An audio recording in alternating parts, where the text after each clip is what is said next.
Hello, and welcome to this, our 235th live stream. Trick or Treaty! This is, of course, a reference to our Monday video on suzerain treaties. And if you haven't watched that video, please go back after the live stream and take a look. It's very interesting. Okay, so welcome to our live stream where we take your questions on ancient Egypt and the Bible. First, some channel news, like always. If you're going to be in the Vancouver area tomorrow, around Burnaby, at the BCIT campus, I will be at the 2025 Connection Speculative Fiction Convention.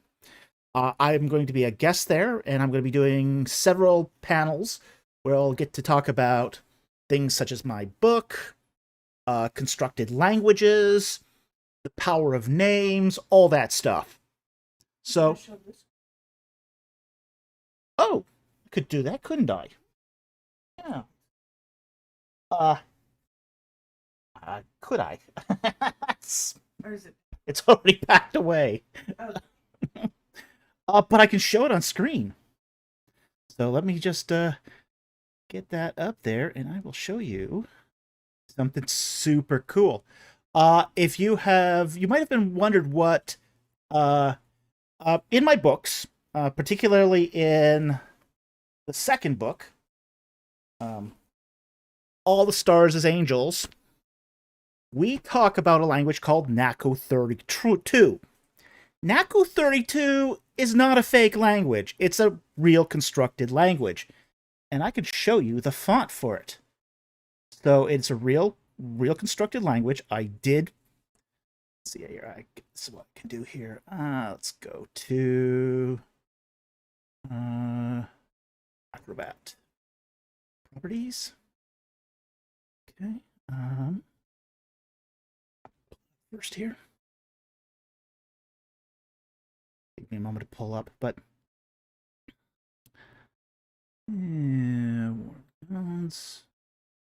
Angels, NACO 32 script.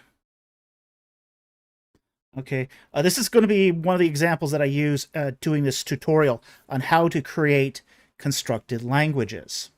So just you will get to see. This is an actual around 90. All right about there.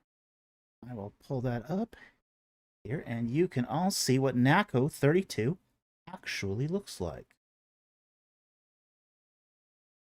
Please. Is okay. Here we go. See it?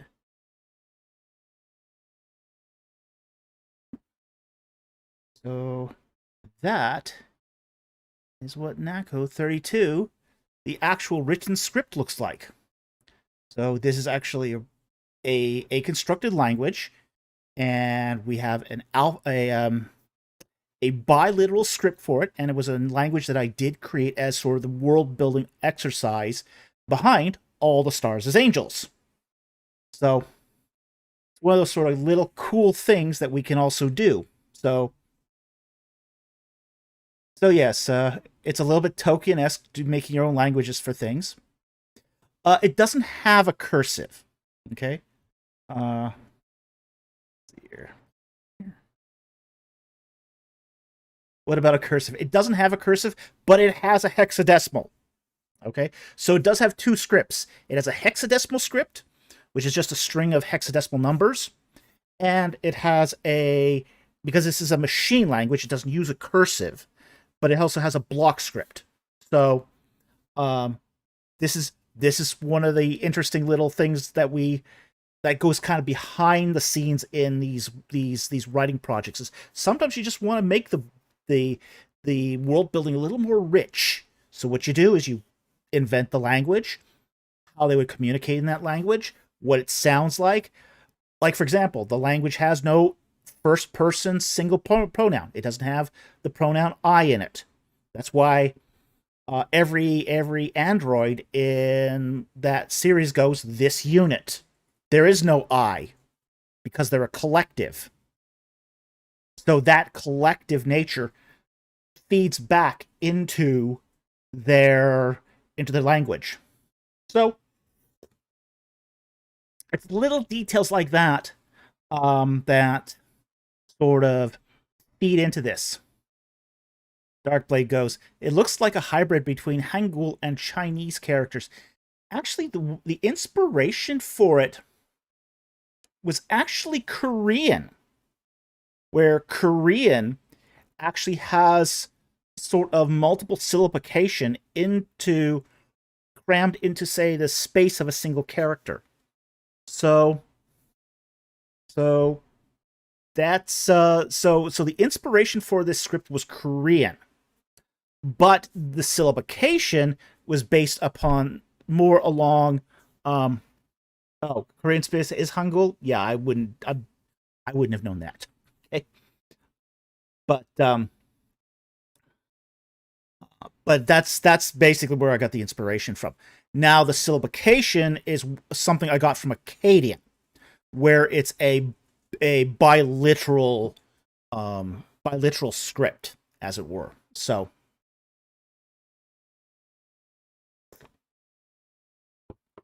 okay, awesome. No, I've seen Korean all the time. I didn't know what the formal name of the script was, so that's cool. I've never actually studied Korean. That's one language I've never studied. But I used to go to the Korean market all the time, and I would see how the script looked, and then one of the checkout ladies said, "Oh, it's real easy to learn Korean script because it's basically a main character with a bunch of little tiny extra characters just crushed in there." It's like, cool, what a great idea. So, oh yeah. Yeah, you can learn new languages or things about new languages by going to the right grocery store. Okay, so that's our first announcement. If you're going to be in the Burnaby area tomorrow, I will be at Connections, the science fiction or speculative fiction convention. I'd love to meet you and see you in person, and that would be fantastic. Now, second piece of channel business is the writing contest, and we got a little video for that.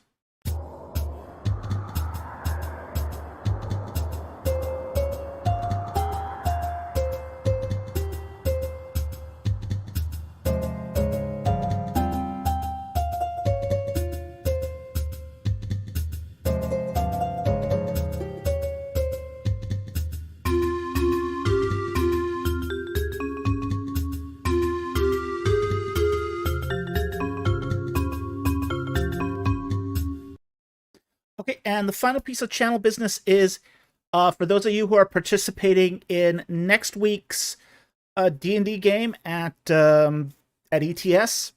I need your character sheets in tomorrow at the very latest. If I don't have those sheets in tomorrow, I can't print them off. I can't bring them with me, and you can't play. So it's absolutely imperative if you're going to participate in this year's D&D contest that you get those character sheets to me on Discord by tomorrow. No exceptions on this one, because just I can't manage a speed game without your character sheets. All right, so absolutely would love you to those who've thrown their hat in to join us, but I do need those sheets. All right. Okay, so with that said, let's start the rules here and then get into the questions. Okay. Oh, one other thing. Please pray for us as we go to that convention tomorrow. It is very secular. It can be very woke. So it is like walking right into enemy territory there. So please do help, and by praying for us, we would really appreciate that. The questions are as follows. Super chats have priority. No question there.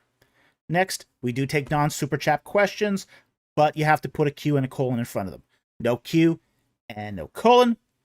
We don't see them. Only post non-super chats once. Question spamming will get your question disqualified for the night. If it is a verse of the Bible, we do need some context. So that means we need you to give us what book it's in, what chapter, and what verse. Don't forget the verse, because we're not going to go hunt the verse. It takes way too long. You are allowed to sponsor another person's question. We just ask that you put the copy of the question into your super chat, so we don't have to go hunting for it. And then finally, one question per chat. Question stacking will not be permitted, or it'll get like the most terse answer that you could imagine. Just because it's just not fair. All right. So with that said, let's get into questions. And we're starting the questions here with some non-super chats. First one here is from Darkblade. And he asks, oops, Windows adjusted here. Thoughts on Pope Pius XII in, if I can read that, Magnificentimus Deus, paragraph 12, saying the Assumption of Mary is a truth revealed by God. Oh, I know what that is. Yeah, that's Montanism.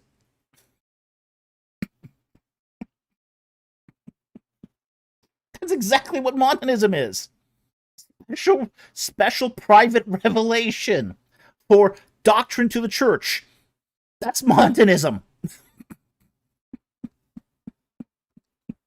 Oh boy. Catholics are going to hate me tonight. I mean, it's not revealed in Scripture. It's not revealed in Scripture at all. So then, how is it a truth revealed by God? By theological reflection and personal spiritual revelation by the Pope. Well, Pentecostalism has been accused of Montanism as well. Oh, yeah. It's totally. But the Catholics are so proud of it. So if you say, well, hey, you're doing what the Pentecostals. I don't get it. Anybody sucks. We can get everyone to hate me tonight.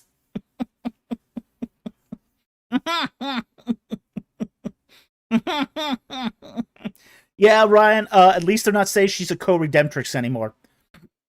You know, that term wasn't so bad, except in the sense that it was a special title. Only her could be a co-redemptrix.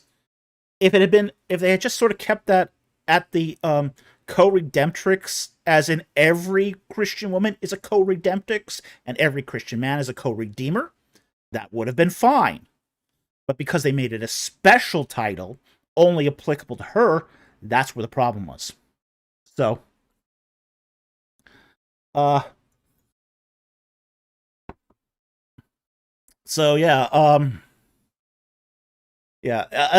but I'm glad they actually made that turnaround for this, that they took away the stopped doing the co-redemptrix thing, because you did get some Catholics that were starting to call Mary the fourth person of the Trinity. So that's not good. All our adoration is focused upon Jesus Christ. All of it. He is the origin and the perfecter of our faith. So even if Mary does a helping role, like some say the saints do, that's fine. But all that she is comes from Christ. And that's the issue. So yeah, unfortunately, I think Pope Pius XII's declaration is very Montanistic in its base fundamentalism. And I'm not talking about early Montanism here, okay? I'm not saying Montanism as it was practiced by Montanus. I'm saying Montanism as it later became after the death of Montanism and his two prophetesses. Okay? So, just want to clarify that. Late Montanism, not early Montanism. Okay? So, with that said, let's move on to the next question. We're off to a banger. What a great start. Good times. Good times. Okay, the next Next question here is from Mobius. Good to see you, Mobius. We hear Jerusalem means the city of peace. Doesn't it mean city of Jebusites? No, it doesn't. Okay, there is a city called one of the titles of Jerusalem means city of the Jebusites. That's Jebus. Okay, Jebus is the city that refers to its ethnicity. Okay, but the origins of the name Jerusalem comes from a Canaanite phrase, Uru Shalem. Uru being the Canaanite for city, Shalem being the god Shalom, which is a god of peace. Okay, so that's what the city of peace is more accurate, but it's technically the city of the god of peace. Okay, so, or the peace god. So that's sort of where where Jerusalem gets its name from. But it was also called by other names too. It was also called Salem or Shalem. It was also called Jebus. And Jebus is the name it got because of its ethnicity as being inhabited by the Jebusites, which is a basically a local affectation for certain Amorites. Okay? So that's the origin of the name. Hope that helped. Thank you very much for the question.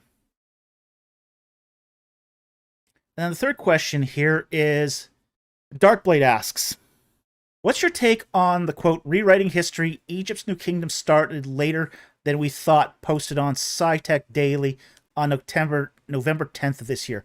I think that article's rubbish. Now, here's the thing. It's based on the research of Hendrix Bruins. Now, Hendrix Bruins is a dendrochronology maximalist. He's a dendrochronology maximalist. And he bases every date. He doesn't go with say dates found in history, like dates done by chronology proper. He only depends upon dendrochronology for his dating. The problem is he's taking basically his samples from the area around Avaris, and this carbon-14 in that area is exceptionally unreliable because of various factors that cause the dates of radiocarbon to skew badly. So I was sitting in a lecture between Hendrix Bruins and Manfred Beetalk, and he was going on at that point. He was going on that the New Kingdom was it had already started down this road of that that the third intermediate period ended 100 years after. So for him, he's saying that the second intermediate period ended 100 years later, and I thought to myself, wow, that would come quite a surprise to Akhmos the First. So I mean, he's thinking that the second intermediate period ended in the 1450s. Like, what? Huh? I mean, that's during the time of Tutmosis the Third.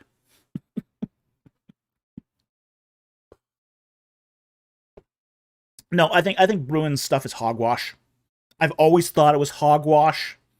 Beetalk thinks it's hogwash. The fact is, he's got a hammer, and the only problem he sees is a nail. So he's not taking the fullness of the data. He's got this tool. He's got a dendrochronology lab, and he's going to use it. So So I don't think there's anything to this. And SciTech Daily doesn't. It's kind of like live science. It doesn't critically review these discoveries. It just kind of sees them going off at like a conference somewhere and just reports on them. So yeah, it's just ridiculous. Ryan Corncap. Tremendous. Lovely. Lovely. Yeah. Okay. So that's our third non-super chat here. Let's get to the super chats. Because one of the things, I should say we're going to stop at 12 sharp tonight because I do have an early morning tomorrow. So if we don't get to your super chat, we apologize in advance.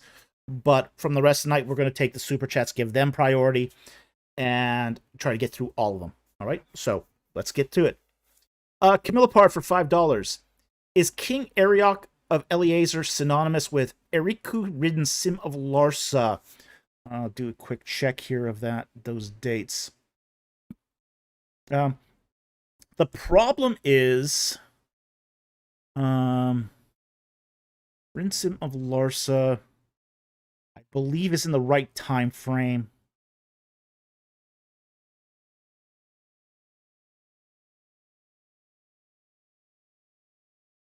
What do I do with Larsa here? Larsa, yeah, it's in the right time frame. Here's the problem: there's a lot of Ariochs at that time.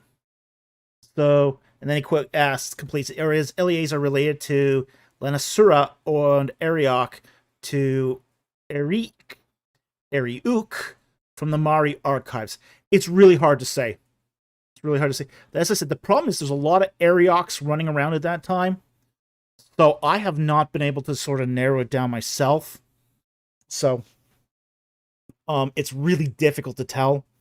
Don't know. I don't think there's any king of Mari at that time. That's Eriuk.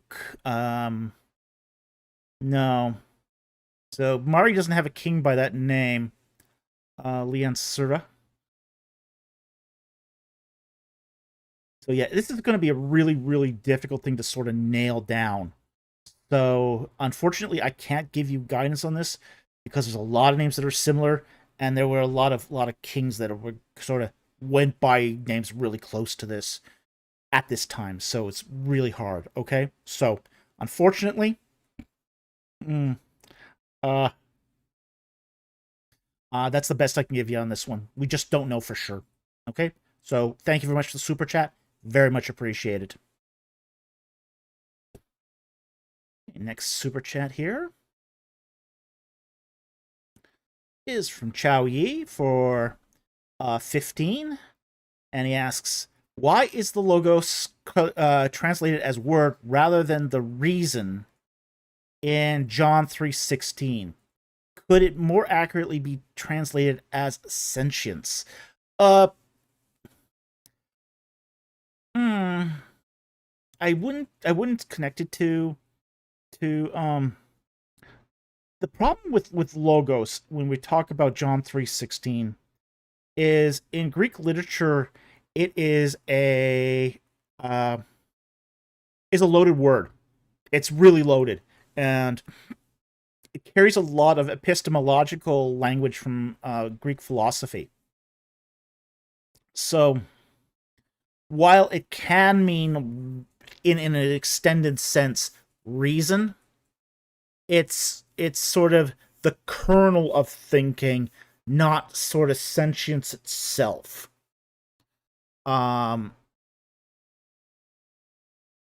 So in literal sense it does translate to word. It can also mean reason. It can be extended to logic, higher thought, but those sort of things. But sentience is probably not a good equivalence to this. So, I would say that sentience is not the best choice here. But reason is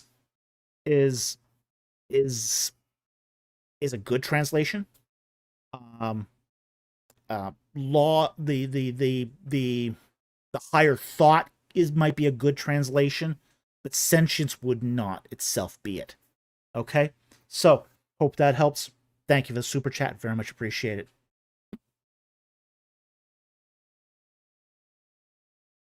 Okay, next one from Xiao Yi here. For 60, thank you for the super chat. Is there any connection between the Old Testament Nephesh and the New Testament Logos? No, there isn't. Are they interchangeable? No, they're not. They're not interchangeable. Did the Old Testament writers and the ancient Near Eastern society associate the ability to speak and reason to having a soul and being Imago Dei? No, not necessarily. They did things.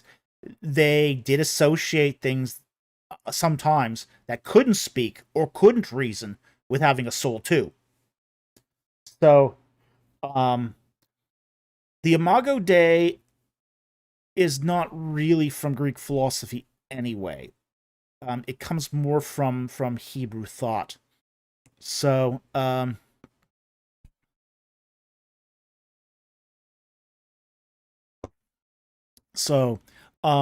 closer to, say, Nefesh, in say,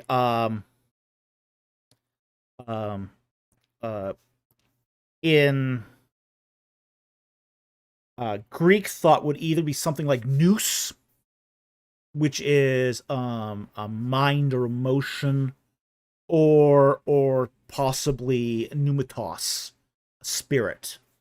So, yeah. So it's probably a better alternative would probably be pneumatos, but logos is not an equivalent for nefesh. Okay, so hope that helps. Thank you for the super chat, very much appreciate it. All right, let's do the countdown here for 18 Ministries questions. Next one here is, where did it go? Come on back.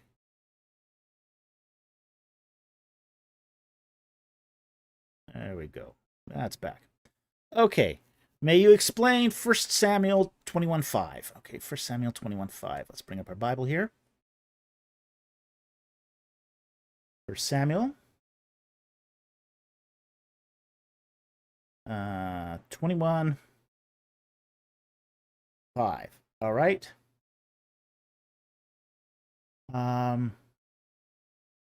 Okay, this is they go to the chapel and they eat of the consecrated bread. And David answered the priest and said to him, "Surely women have been kept from us as previously when we set out, and the vessels of the young men were holy, though it was an ordinary journey. How much more then today will their vessels be holy?" Okay. What he's saying is they're following military discipline. And part of military discipline at the time was that young men conscripted to war didn't fool around.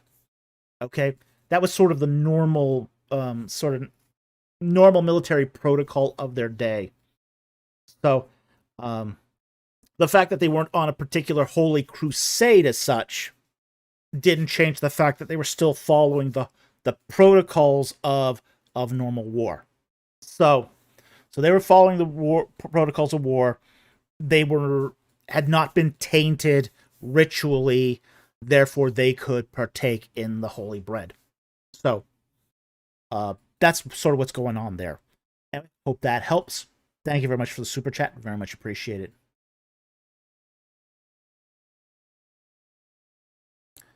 Next one here. 1 Samuel 22:2. Opportunists who want Saul deposed. I don't know. It was 22:2 says. 22. All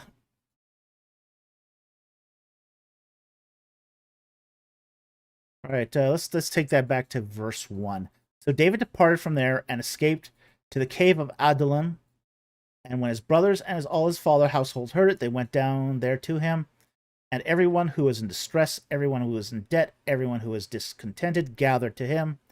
And he became captain over them. Now there were about 400 men with them.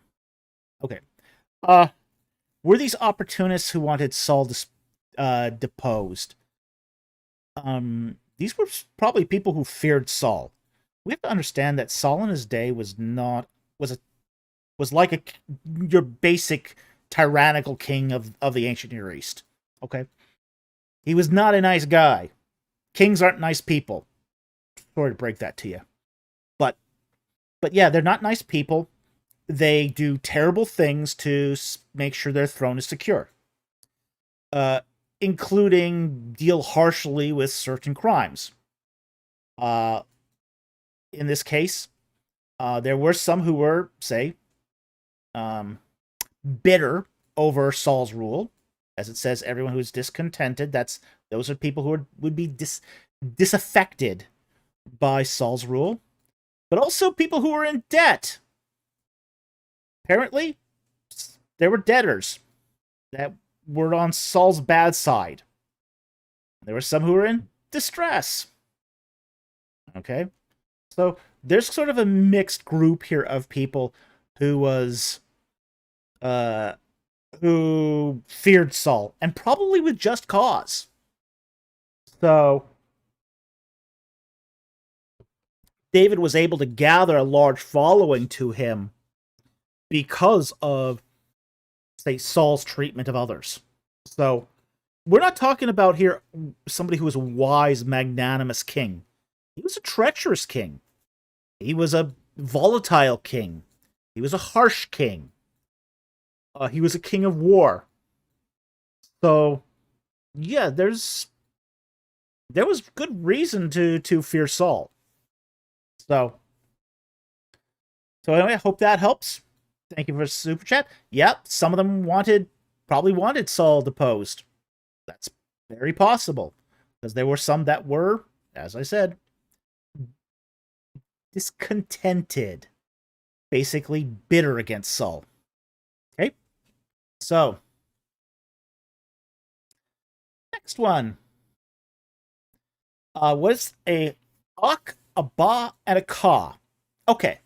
I think you mean ak here, not a ha. Okay.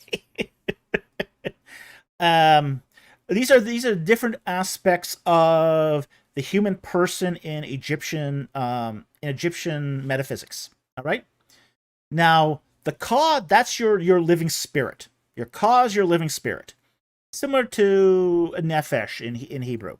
Okay, so it's your living spirit, or your ruach. It's your ruach. Right? Your ba is your emotional center. It's your personality. So that's the ba. The ba is your personality, your emotions, your seat of who you are as a living being, as such, as this is the dynamic part of you. And the ak is your intellect. It's your head smarts. It's your ability to memorize stuff, to reason, to rationalize things. Okay, so those are the three components of the person, the mental life of the human being within Egyptian mythology. So again, the ak is your intellect, the ba is your personality, or excessive amount of personality, and the ka is your spirit, your living spirit. Okay? So,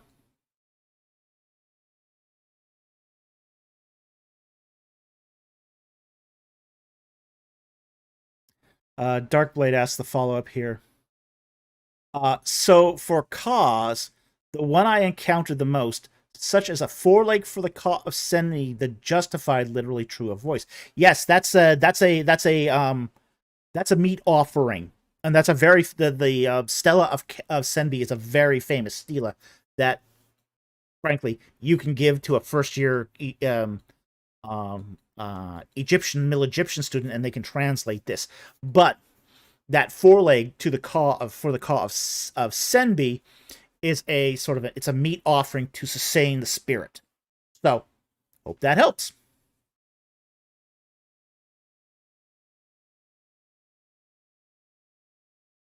Mama asks, so their intelligence, charisma, and wisdom stats in a way.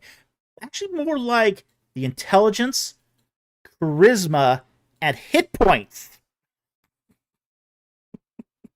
Okay? The Ka is more like your hit points. It's the spirit that keeps you alive. We can reduce everything to D&D. Constitution. Yeah, okay, maybe Constitution. You could maybe do that, Constitution. Because Constitution affects your hit points directly. So yeah, I can go with that. Yeah. Intelligence, charisma, and hit points. There you go. The Ak, Ba, and Ka. Good times. Good times. Okay. Next one. We'll go here. Oh boy. Follows of the Shepherd for $2. Asking a weird question. Thoughts on xenotransplantation? Okay. Xenotransplantation is basically taking organs from an animal or materials from an animal and transplanting them in a human being. Now, I have a different view on this than, say, Mrs. Producer, who's a bioethicist. Okay, she has her own opinion on this. But my thoughts on this are, I don't actually mind this if it saves human life. Okay? Like, for example, if it increases the quality of human life. Right, okay. So not from a xenomorph. I should hope not. But that would be exciting if it was. So, let's say you have you're missing part of your missing your ear. Okay? They can take cartilage from a pig and reconstruct a new human ear from that cartilage. Okay? That's a reconstructive use of, say, tissue from an animal that can improve the quality of human life. They have used sometimes they've used like pig hearts to provide temporary hearts in the case where somebody has a immediate need for a heart transplant but isn't on the waiting list. So they've done stuff like pig hearts as a temporary solution to that. Now, like, it is a very risky procedure. These are risky procedures. There was a child way back in the 1980s. I forget the name of the child. Who had received a baboon heart. And the surgery was successful, but she died because the surgeon, they forgot to do one small thing, which was check the blood type. They forgot to check the blood type of the baboon. So, yeah, that was a big mistake. So, I do think, in lieu of, say, artificially grown human organs, and I think there is a place for artificially grown human organs. Yeah, Obama says that is such a basic thing. Yeah, I mean, that was such a basic thing. That was why everyone was face palming after that. It was just like, because it was such a high profile surgery. It had been videoed. It had been, I mean, there was news stories over it, and to find out that the big mistake was not checking the blood type. So yeah, there was some issues with that. It was such a basic mistake, and it probably would have been successful, at least given her a few more years of life, if they had just checked the blood type. Pulling the cart before the baboon, yeah. Well, that's one way of putting it. So, Francis Dodd says, avoids the problem and horror of human organ harvesting. It does. And human organ harvesting is not without its problems. Okay, we artificially grown organs. Okay, that you can do ethically. Human organ harvesting has some issues. Probably the most. Yeah, Biggest one. yeah. The biggest problem is that the person still has to be generally alive when they harvest. The body is supposed to be alive, but Yeah, the body is supposed to be alive, but the person is supposed to be dead. Yeah, that's probably still the biggest issue with human organ harvesting is assuring that the person is the person is dead while the body is still alive. Because a dead organ is of no use to anyone. With the exception of maybe cornea transplants. They can do that post-mortem, but everything else has to be alive for it to be of any use. So yeah. So, I'm much more in favor of xenotransplantation than I am, say, of pulling the plug early to get the organs. Oh yeah, a lot of us, as Mrs. Producer just reminded me, a lot of us are still old enough to remember the movie Coma.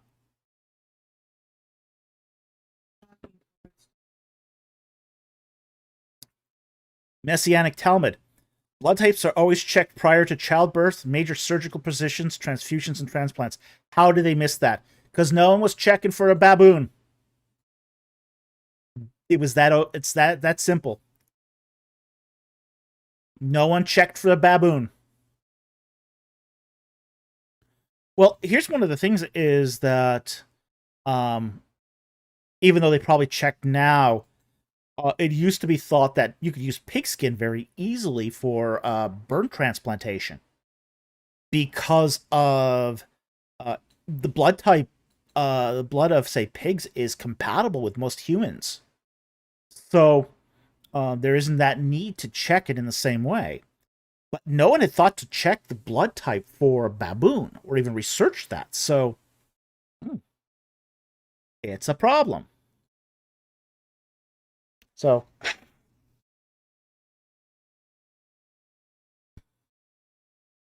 Faith from Facts. Coma is a classic. Yeah, it was a classic. Scary. Oh yeah, scary film. Of course, now it's been done. That premise has been done to death. But at its time, it was really chilling. It's a chilling book too. I read the book. The general public. Yeah, the general public had no concept of it at the time. Yeah, terrifying book. All right, let's move on to the next one here. Tom Lanchek has a member question here.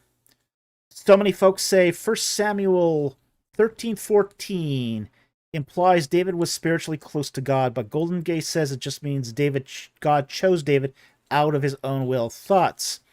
All right, first bring the text up.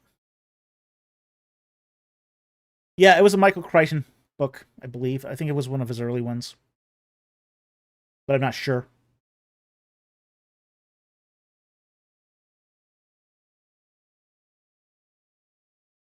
Okay, 1 Samuel 13, verse 14. Okay, and it says here, but now your kingdom shall not endure. The Lord has sought out for himself a man after his own heart. This is talking to Saul.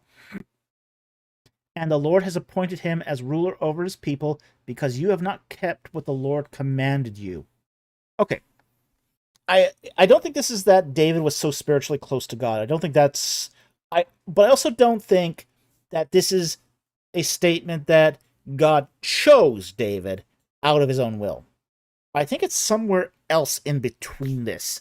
More that David will serve God's purpose. That David's purpose and God's purpose were in alignment.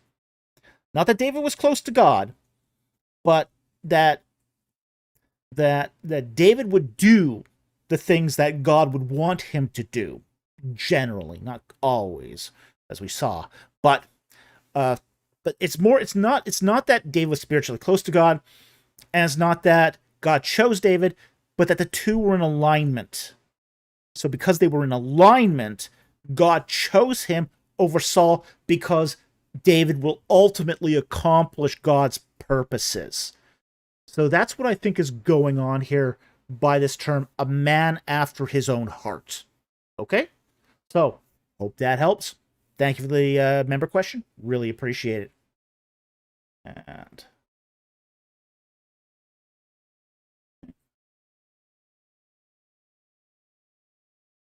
all right, next one here is we are going back to here, and the next one is from AT. Was Elizabeth a Levite or a Judahite? Okay. This is how things work. Elizabeth was a cousin. She could have been either. Okay? Now, she was married to a Levite, which makes her a Levite. Because this is one of the things about marriage in a clan-based society. When you might be, as a woman, born a Judahite, but if you marry a Levite, you become a Levite now. A man can't change his clan affiliation. A woman does through marriage. So if she had been a Judahite, if her parents had been Judahites, and she married a Levite, she's now a Levite. That's just the way this stuff works. And yeah, it can be confusing sometimes, but she could start off a Judahite and end up a Levite by marrying the right guy, and that's what happened. So we don't know if she started off as a Judahite, or maybe her parents were Levites. They could have gotten married and become Levites too.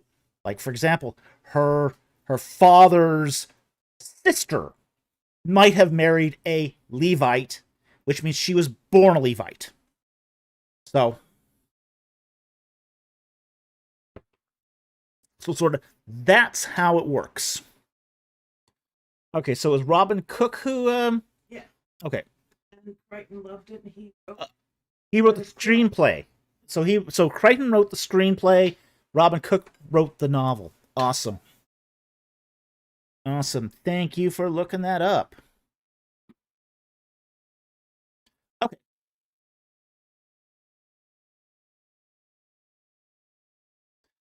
John Febeck asks, if a woman gets divorced or widowed, does she go back to her original tribe?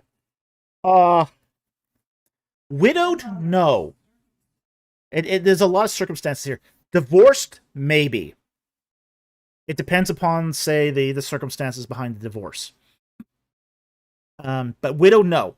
No, she would not go back to her original because she might have children. And because her children would be still in that clan, she would stay within the clan. So widows don't generally go back to their old clan. They can change again with a new marriage. If they get remarried after being widowed, their clan can change again. But they don't normally just go back. They don't default go back to the original tribe. In the case of a divorce, that's different. Because often she will go back to her parents after a divorce. So, in that case, the parents would accept her back into the clan.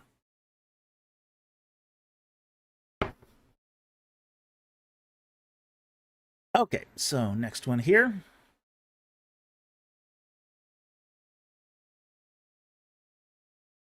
1 Samuel 25:22. Did David break an oath here? For Samuel 25, verse 22. Verse 21. Let's go back to verse 20. Now David said, surely in vain I have guarded all that this man has in the wilderness, so that nothing was missed of all that belonged to him. and he has returned me evil for good. Who is this talking about? Oh, this is Nabal. Okay. Okay. So, basically, David said that when he's out in the wilderness, he was defending Nabal's shepherds. So this is what's going on. He's in the wilderness with his men, and they drive off raiders who are trying to take Nabal's shepherd's stuff. And Nabal basically says, "Who's this David? I've never heard of him. Yeah, don't feed him. Don't give him bread and wine." Yeah. Yeah. Yeah. He was the fool for trying to save us. Verse 22, may God do so to the enemies of David, and more also, if by morning I leave as much as one male of anyone who belongs to him. Okay. Did he break an oath here? Now, did he make an oath here? The fact is that he is really basically vowing vengeance here, but he doesn't have to go through with it either.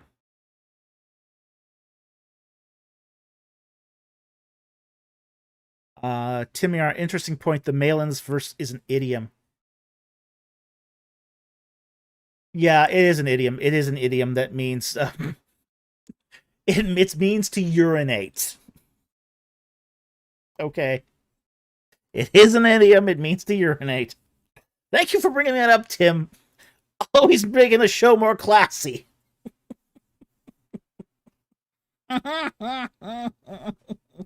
Yes, yes, we get that. The one who pisses on the wall, a male, yep. Thank you, Tim. Always adding class. Always adding class. I'm sure it was one of his favorite verses. Yeah, so now basically he's swearing to himself, so he doesn't actually have to keep this. Okay? You know, may God, this is a curse more than anything. So, he's basically saying, may God do so to the enemies of David, and more so if by morning I leave as much as one male of anyone who belongs to him. Now, there's a whole lot here, so that, David doesn't have to actually keep this, because there is this idea of, say, the sort of the slight is repealed, as it were. Verse 23, and when Abigail saw David, she hurried and dismounted her donkey and fell on her face before David and bowed herself on the ground. And she fell at his feet and said, on me alone, my lord, be the blame. And please let your maidservant... So she's taken the place. She's taken Nabal's place. Please let your maidservant speak to you and listen to the words of your maidservant. Please do not let my lord pay attention to this worthless man Nabal. For as his name is, so is he. He is a man... Nabal is his name, and folly is... Now, Nabal means fool. Nabal's a name being fool. Now, that was probably not his real name. That was probably a name given to him by the biblical author here. But just to show you what kind of man he is. So... No, kind of name your neighbors give you. So name your neighbors give you. Okay. Verse 26. So now therefore, my lord, as the Lord lives, as your soul lives, since the Lord has restrained you from shedding blood and from avenging yourself by your own hand, now let your enemies and those who seek evil against my lord be as Nabal. Be fools. So, she intercedes here. She intercedes on behalf of the household. And David exercises mercy. He exercises mercy here. So, he is not compelled to complete this oath, but God does complete it. Okay? The where he completes it is, may God do so to the enemies of David, and more so, if by morning I leave as much as one man who belongs to him. Well, It's a curse. This is a curse. Okay? This is not an oath. This is a curse. Okay? This is a curse. There's a difference here between an oath and a curse. An oath is, I swear to do this. But a curse is, if let's say, in this case, if I don't do this, may God do this. This is a curse. And curses are different than oaths. Okay? So what has he's left all these males dead. Or sorry, left all these males alive. So may God do so to the enemies of David. God struck Nabal dead. It's a curse, and it's a curse that came true. So that's what's going on here. Yeah, it's a fleshing out of vengeance's mind, saith the Lord. Yeah. Yeah, so David left it up to God, and God carried out the curse. And we see that in verse 38. And about 10 days later, it happened that the Lord struck Nabal, and he died. Dead fool. There's no fool like a dead fool. Fool of a duke. Yeah, so that's what's going on here is David's made a curse that says, may God do to my enemies if I don't take action against every male. He doesn't take action against every male, therefore God did to his enemies. And he did it to Nabal. Struck him dead. So David didn't break an oath here. God just fulfilled the curse. That's it. Okay. Next one here. 1 Samuel 25:30. And the text says, and it shall come about when the Lord shall do for my Lord according to all the good that he has spoken concerning you, and shall appoint you ruler over Israel. All right. Now who's this? Who's speaking here? Oh, this is Nabal. Yeah, this is Abigail speaking. So, apparently it had already gotten around that Samuel had anointed him king. This is, the actions of prophets weren't private. They were public. Okay. We have to, this is one of the things we kind of have to understand about sort of the words of prophets. When David is appointed king, it's not in private. Everybody knows. Everybody knows because these acts were public. So, yeah, even though this took place in the house of Jesse, everybody knows. His brothers knew. Jesse's servants knew. The entourage of Samuel knew. The nosy neighbors knew. Saul knew. Everybody, it got around that he had gotten the anointing of Samuel to be the next king. So, yeah, everyone knew. It was a terribly, terribly guarded secret. But that was how prophets worked. Prophets worked in public, not in private.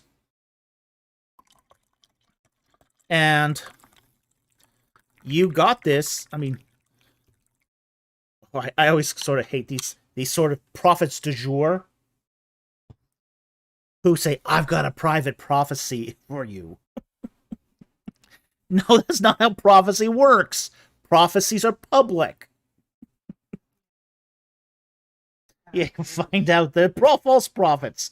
That's why they're public. You to judge, so you're able to judge the prophet.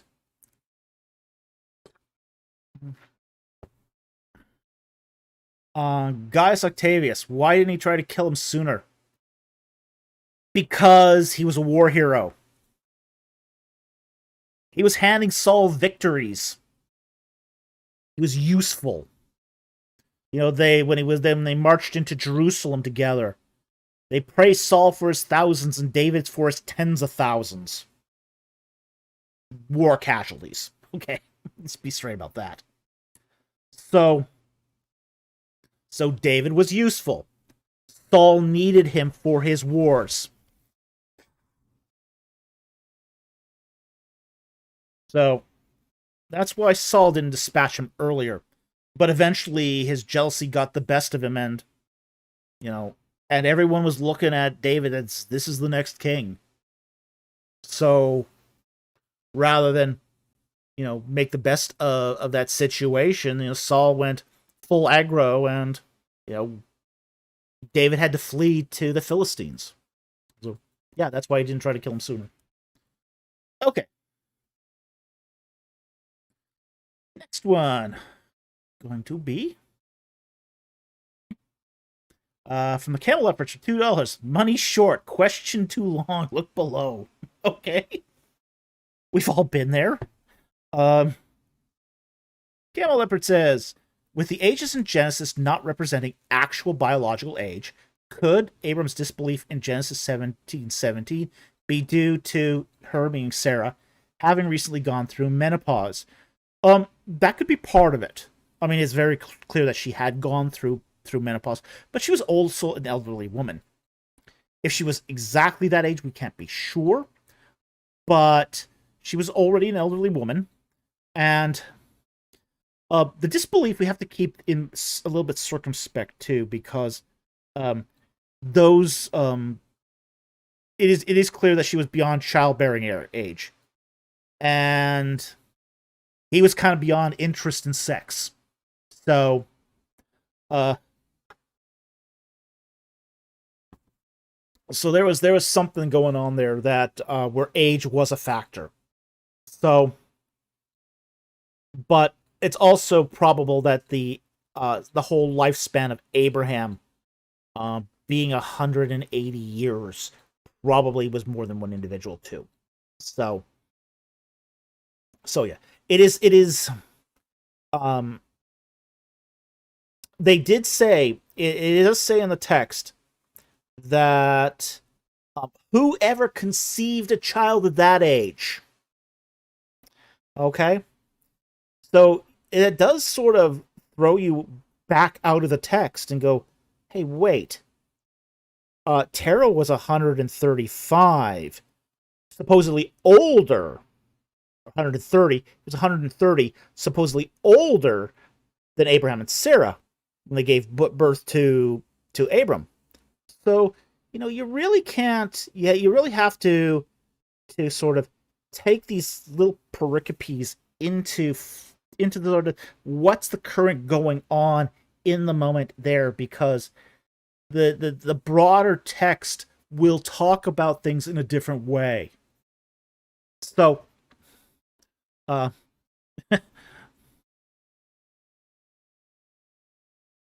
well, maybe Terah's wife was young, but Terah himself, huh?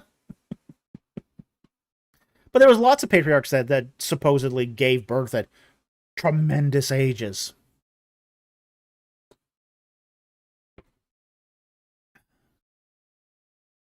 At least their wives did, yeah. So.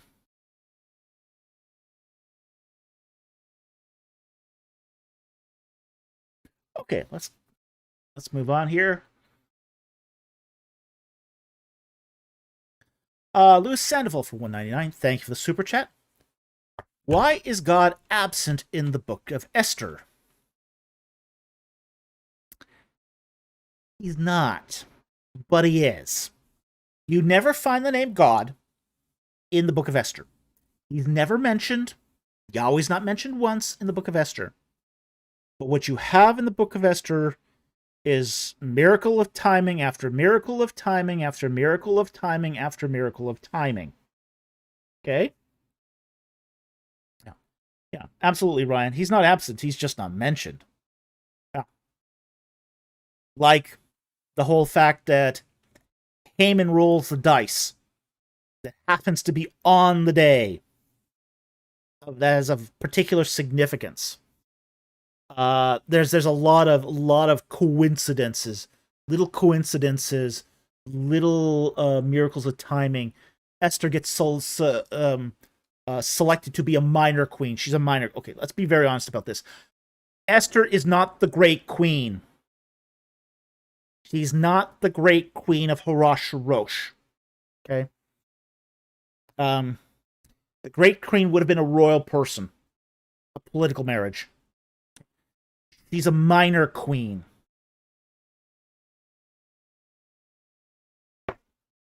She's the I need someone that looks pretty on my arm when I do this thing. Okay? So so that's what's going on there. Okay?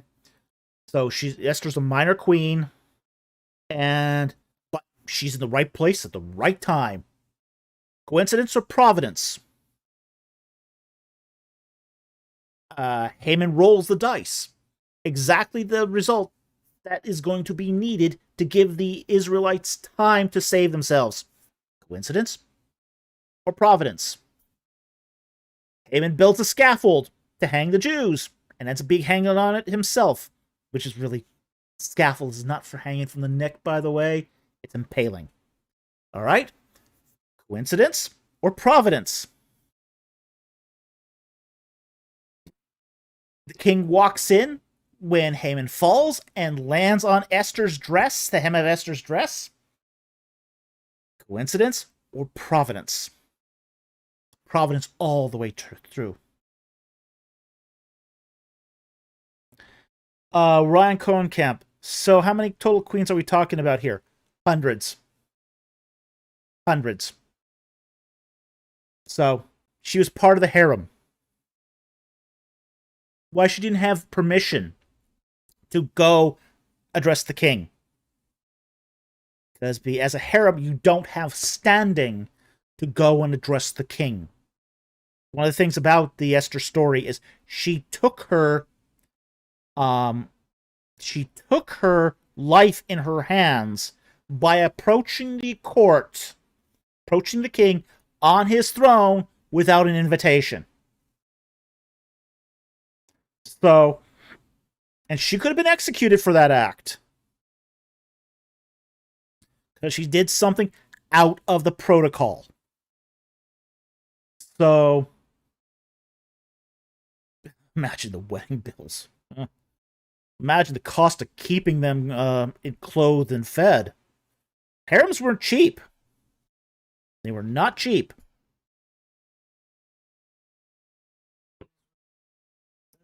This is why the foreign kings were happy to send their daughters to other kings. It kept them in check. Well, it did. It kept Oh, yeah. finance Oh, yeah. unable to. Oh, yeah, yeah. I mean, you have to understand that the exchange of royal wives, was not just something to secure alliances. It also zapped the royal coffers of your potential opposition. So,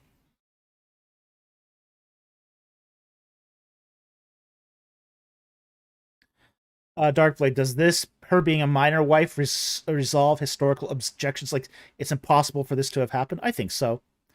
The fact is, when people go, oh, we don't find any record of Esther in history. Well, no. The names of the minor queens weren't recorded. They weren't important enough. So...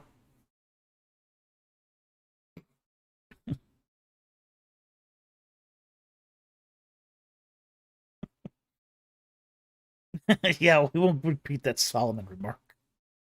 Okay. Next one here. From Louis Sandoval. Can angels affect their surroundings? Daniel 3:25. All right, let's look at Daniel 3:25, and then I'll comment.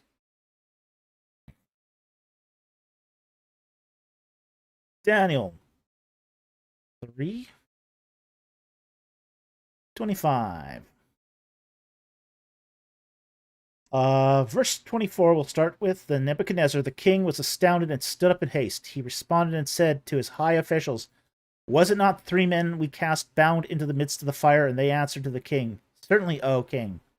He answered and said, Look, I see 4 men loosed and walking about in the midst of the fire without harm, and the appearance of the 4th is like a son of the gods.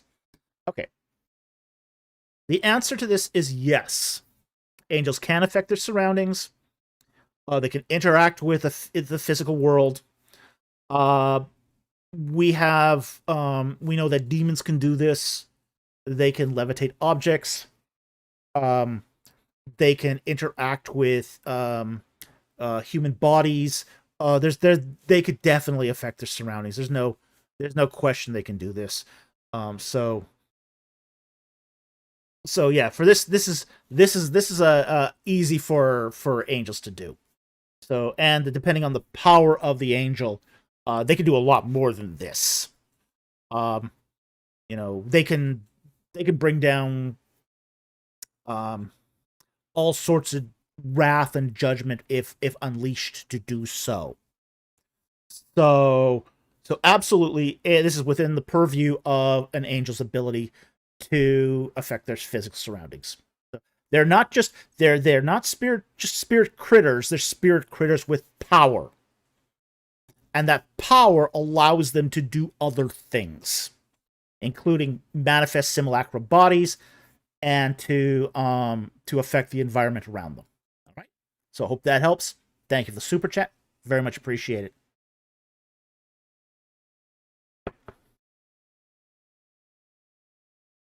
Darkblade goes, one angel was half ready to off Balaam. Oh yeah. Yep. He was ready to do it. it was his donkey who saved him. It's gotta be. Yeah, it's gotta be embarrassing. I'll take this question from Mama here that just popped up. It comes up here. Mama asks, can animals see spirit critters like on the regular? Sometimes yes. Yes. Animals, for some reason, can see spirit critters. If you've ever... There have been times when, say, animals can perceive that something isn't right, and they freak out. They freak out. They're afraid and they hide for no good reason, when everything else seems perfectly normal. We do know that Balaam's donkey could see the angel when Balaam himself couldn't.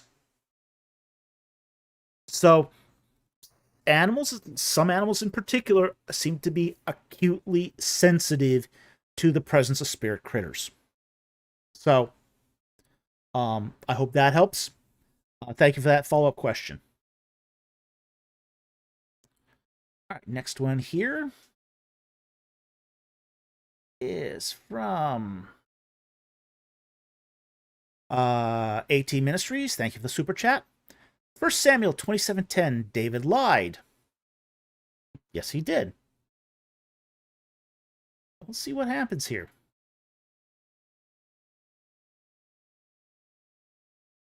First Samuel 27, verse 10.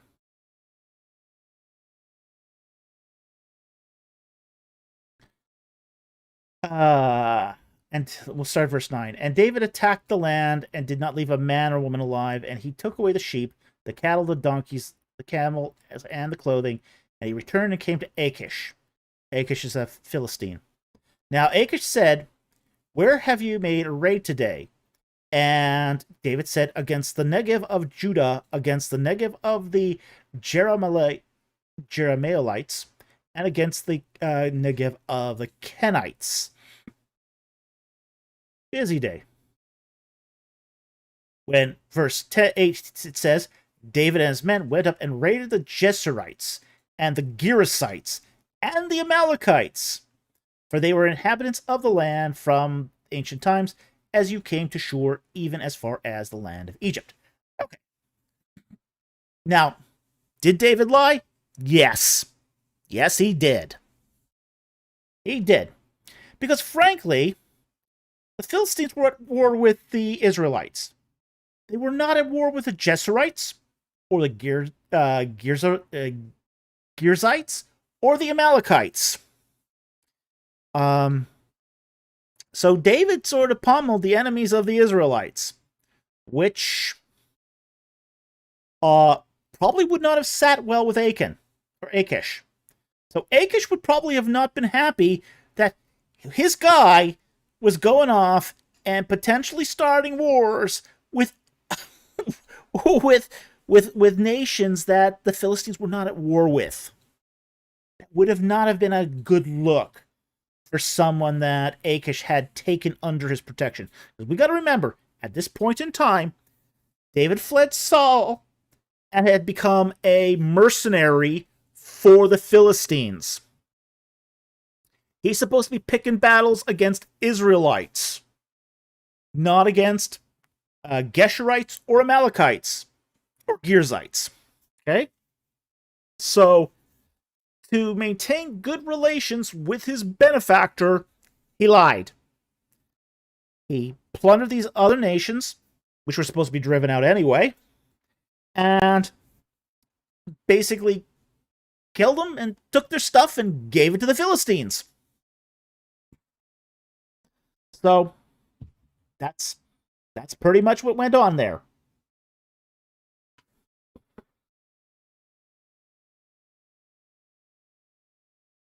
Okay, next one here. 2 Samuel 5:14. Is this Nathan the prophet? There's two Nathans, I believe, in Scripture, but let's go and see which one this is. 5:14. Okay. Verse 13. Meanwhile, David took more concubines and wives from Jerusalem after he came from Hebron, and more sons and daughters were born to David. Now these are the name of those who are born to him in Jerusalem. Shammua, Shabab, Nathan, Solomon, Ibar, Elisha, and so on. Okay. This is probably not the same. This is not the same Nathan. This is Nathan, son of David. Okay? So, not the same Nathan.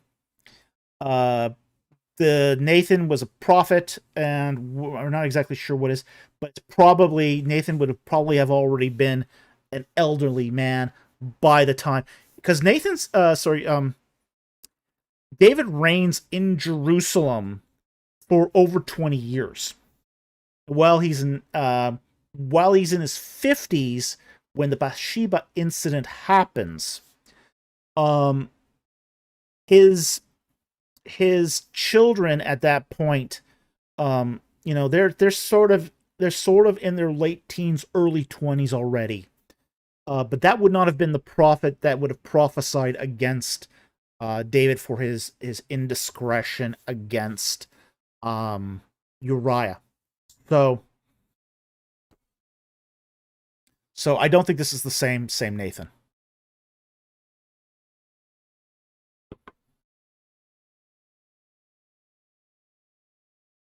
Yeah.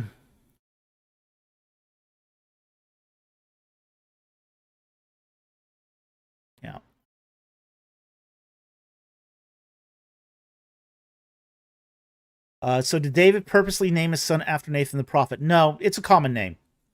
Nathan is was a common name back then. So it's not that big a deal there. So it's just a very common name among Israelites at that time. So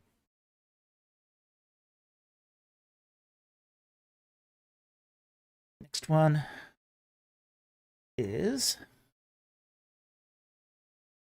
2 Samuel 5:8. David hated the handicapped. I don't think that was what was going on here, but all right. Verse 7. Nevertheless, David captured the stronghold of Zion, that's Jerusalem, and that is the city of David. And David said on that day, whoever would strike the Jebusites, let him reach the lame and the blind, who are hated by David's soul, through the tunnel of water. Therefore they say, the blind or the lame shall not come into the house. Okay, now the idea here going on is it's not that he hates the handicapped. It's that it's and exegetes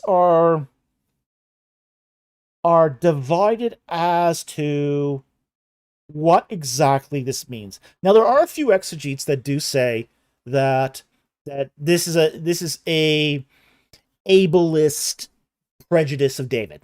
Okay, but there's other exegetes that basically say that the Jebusites, when they were invaded, tried to escape Jerusalem through the tunnel, the water tunnel that went from the spring, I think it's a spring of Siloam, to Jerusalem, and they tried to escape through the tunnel and got caught there. Okay, and then David just killed them. Okay, so these are not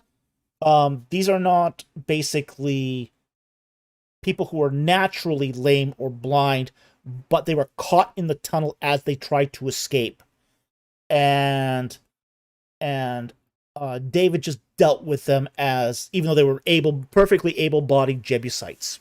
So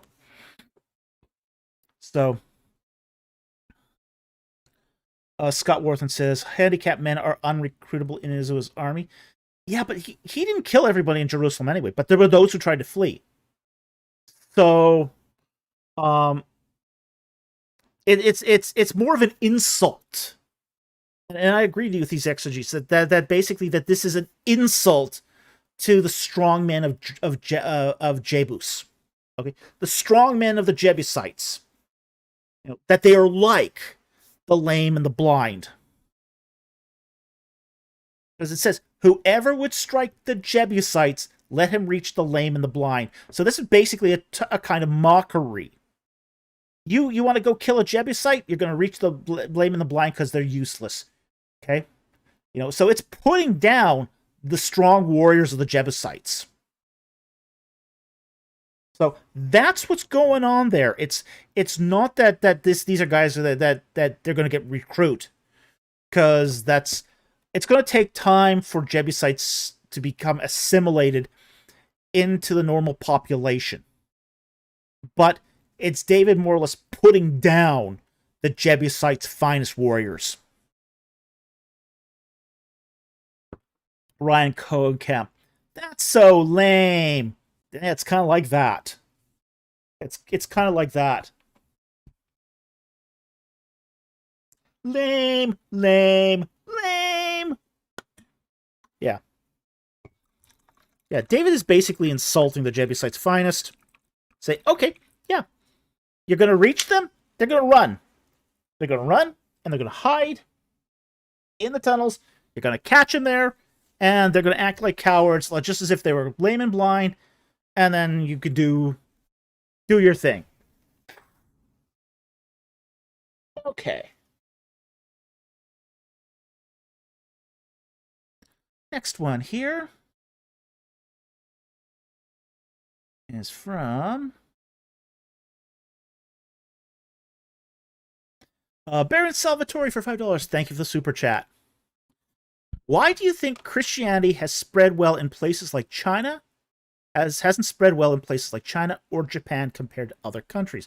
Okay, two very different countries there with two very different reasons why Christianity hasn't taken root. Now, let's start with Japan.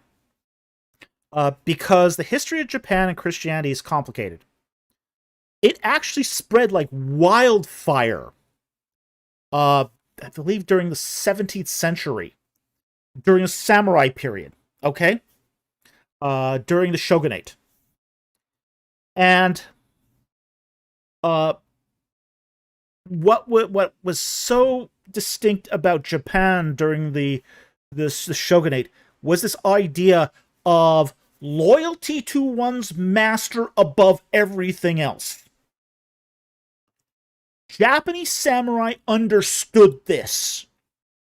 This is something that resonated.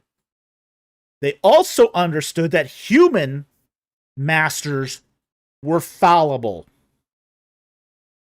Okay? So, when the Jesuits brought Christianity to Japan, it actually initially spread like wildfire. In as little as 50 years, there were 200,000 Christians in Japan. It spread so fast, and the Japanese feudal lords, the daimos, they basically got scared. If we can't command loyalty to us, daimos, and these samurai are now pledging their fealty to a god, how can we control that? This is a really difficult problem for the Japanese, who want to maintain control. They want to maintain absolute control over their society. So they outlaw Christianity, and they brutally stamp it out. Brutally. There are some rebels that'll go underground, but overall, Japan as a Christian culture is practically extinct 50 years after that. So 100 years after they arrive, Christianity is practically extinct once again in Japan. Now, the issue here is going to be that between that sort of the Christian century of Japan and the Meiji Restoration, Japan does a cultural sea change.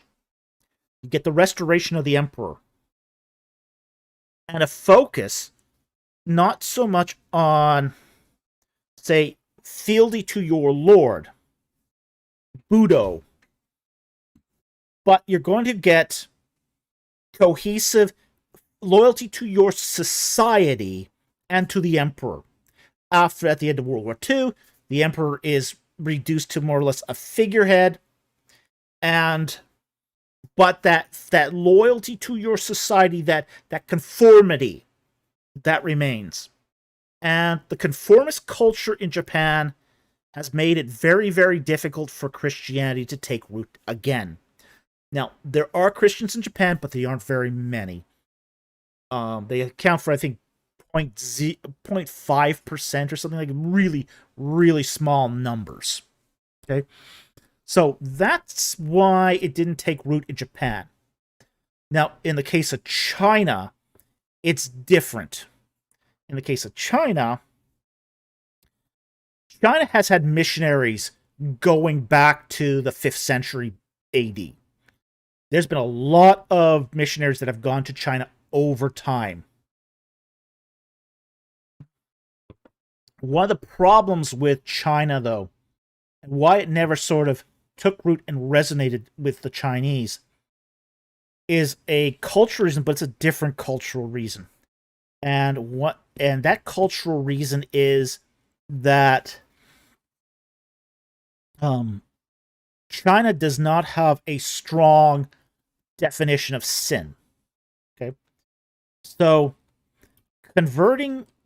having Chinese convert to Christianity is really, really difficult if you cannot articulate easily to a population the notion of sin. So while China has had 1,500 years of evangelization, it could never get that traction just because it could never secure a standing definition of sin among the population. Whereas, as I said, in Japan, the issue then is more that conformist culture prevents strong expressions of religion. In fact, in Japan, religion is feared. And religion is associated with terrorism.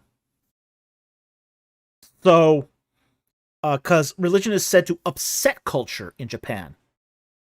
So, this is one of the reasons why... Darkblade says Christianity is also making the rounds in Korea before being exterminated in 70. Yes, but here's one of the interesting things this is why Korea is the interesting exception.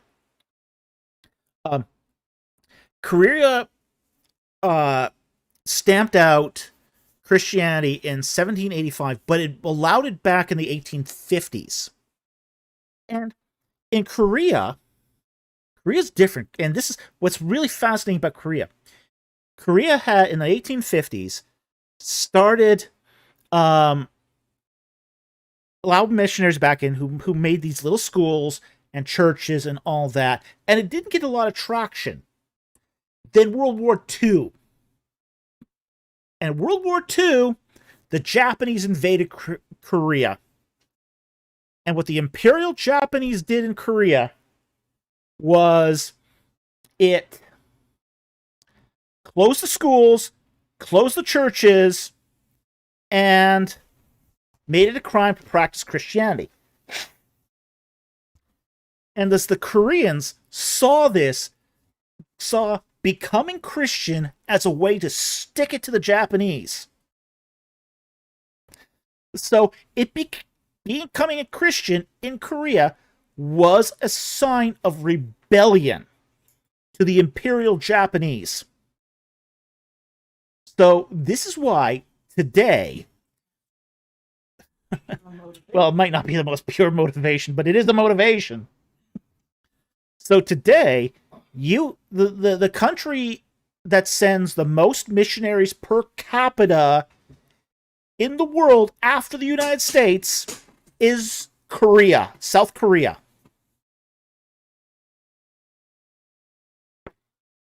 So, yeah, it was one of those things where the Japanese are directly responsible for South Korea having a large part of their population be Christian. Very large. It's probably the Christian hotspot of East Asia. And that's saying something. So, okay, so I think we've explained that nicely. Thank you very much for that super chat, Baron. Really appreciate it. Next one here. Louis Sandoval for $1.99. Did Jesus teleport in John 20:19-26? Okay, and I know exactly what you're talking about here. We'll just get to the passage here. John 20, verse 19. When therefore it was evening on that day, and this is after the resurrection, and the disciples are all hiding out in the upper room, the first day of the week, when the doors were shut, where the disciples were, now they were hiding for the fear of the Jews. Jesus came and stood in their midst and say, "Peace be with you." Okay, so they're hiding in that upper room. The room's locked. Nobody can get in, and they're just holding down there. Did Jesus teleport into the room? We don't know. Did he walk through the door? Maybe. Did he teleport inside? Maybe. Text doesn't tell us. The text tells us the door was locked. They were inside with the key. And Jesus came and stood in their midst. That's all we're told. We don't tell how this happened. We're just told that it happened. The Bible doesn't tell us how everything happens. It just sort of sometimes just lets us know that it happened. Mama says, "Sneaky, sneaky, sir." Yeah. So, unfortunately, that's the best we can say because we just don't know. But we do know that the door was locked. And somehow Jesus found his way in. Despite the lock. Well, this is why I think it's so ridiculous when the Muslims bricked up the Eastern Gate. Because the Messiah is supposed to enter at the second coming through the Jerusalem gate. Yeah, he made it through a locked door. You think a brick wall's gonna stop him? Doubt it. Boy. Yeah, it's not gonna stop him. They put a graveyard in front of the Eastern Gate and bricked up the Eastern Gate. This way Jesus will never walk through. Yeah, right. Shit.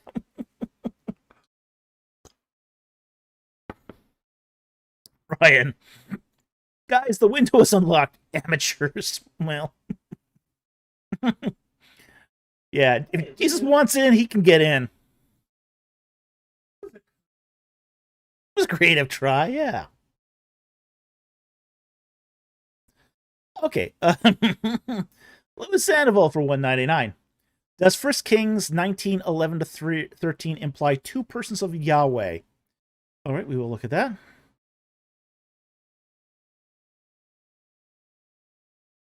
First Kings 19:11 to 13. So he said, "Go forth and stand on the mountain before the Lord. Behold, the Lord was passing by, and a great storm, a great and strong wind was rending the rocks and breaking in pieces the rocks before the Lord. But the Lord was not in the wind. After the wind, an earthquake, but the Lord was not in the earthquake. And after the earthquake, a fire, but the Lord was not in the fire. And after the fire, a sound of a gentle blowing.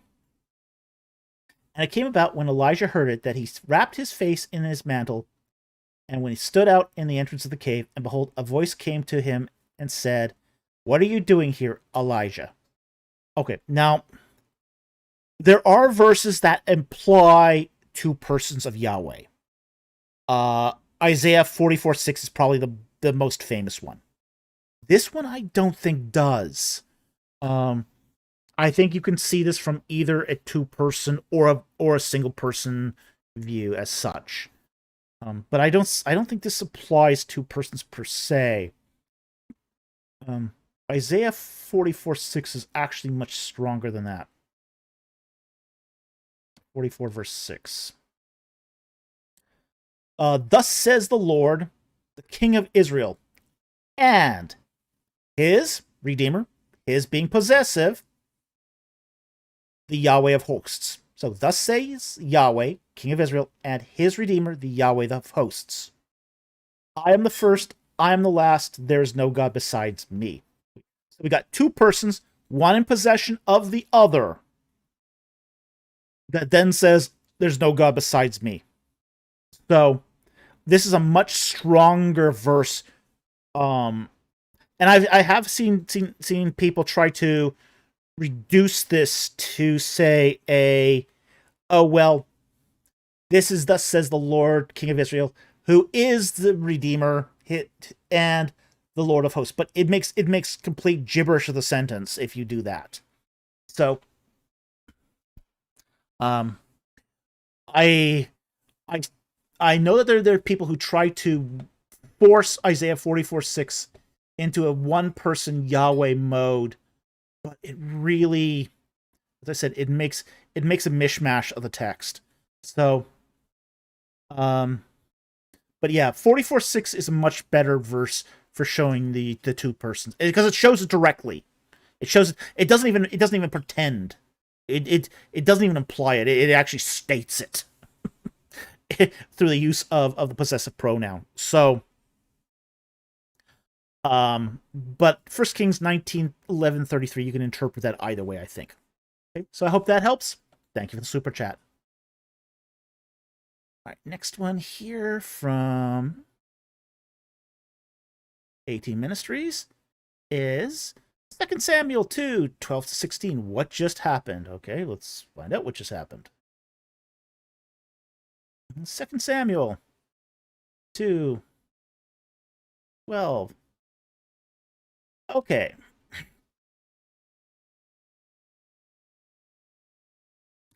We'll go back to verse 11. And the time that David was king in Hebron over the house of Judah was 7 years and 6 months. Now Abner, son of Ner, went out from Mahanaim to Gibeon with the servants of Ishbosheth, son of Saul. And Joab, the son of Zeruiah, and the servants of David went out and met them by the pool of Gibeon. And they sat down, one on one side of the pool and the other on the other side. Then Abner said to Joab, "Now let the young men arise and hold a contest before us." And Joab said, "Let them arise."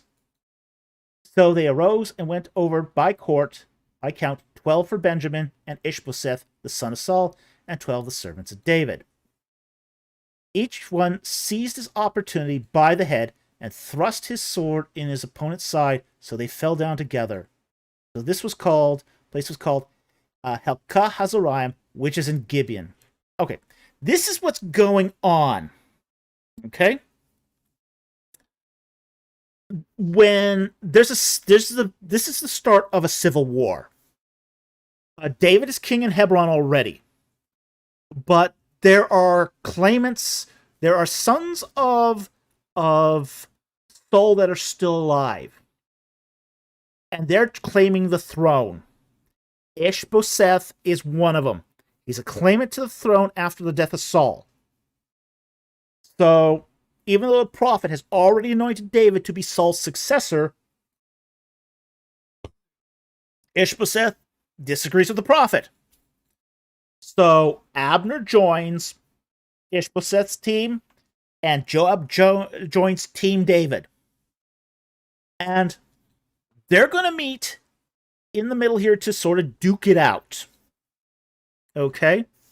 So, one side, one has one army on one side, the other has the other army on the other side.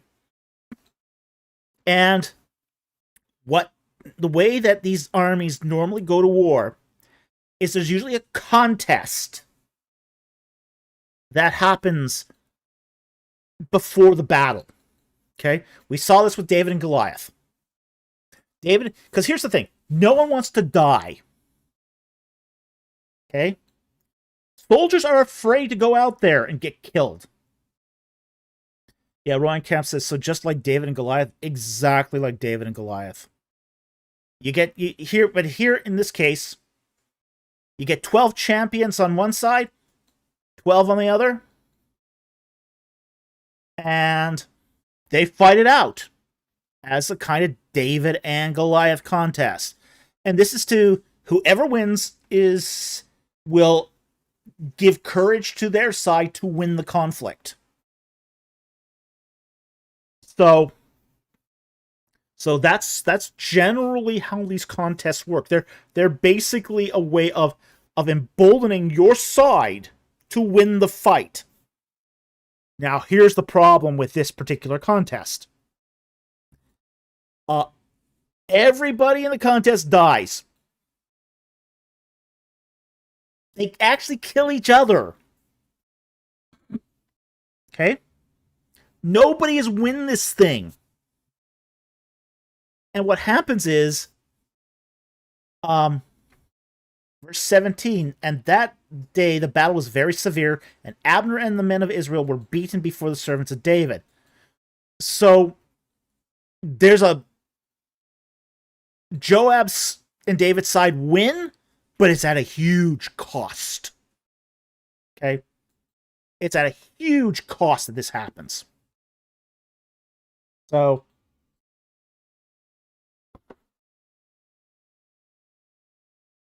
Mama says, if we could avoid killing and dying, that would be great. How can we make that happen? Well, basically, think of it this way. These contests are a little bit of a divine test. Okay? It's a divine test to see if you're going to probably live this thing. If your guy on your side lives that little challenge, okay, God may be on our is probably on our side, and we're probably going to live through the day. If your guy dies, well, I still got to go out there and fight, but it's not looking so good for me going home and eating dinner tonight. Okay? So that's what these were. These were kind of divine tests. These were divine tests to see what the outcome of what the battle was probably going to be. And it did serve the practical purpose of, if you won that contest, your side was emboldened. It would have, and this is what happens, say, in the David and Goliath contest. David wins, the Israelite side's emboldened, and they go rout the Philistines. It's an absolute rout. Here, it's a tie. It's a tie. Abbott. Yeah, well, it's a tie, which means they both lose badly. You can have a tie where both lose badly. Technically, Abner loses, but it's at the cost of most of David's army here. So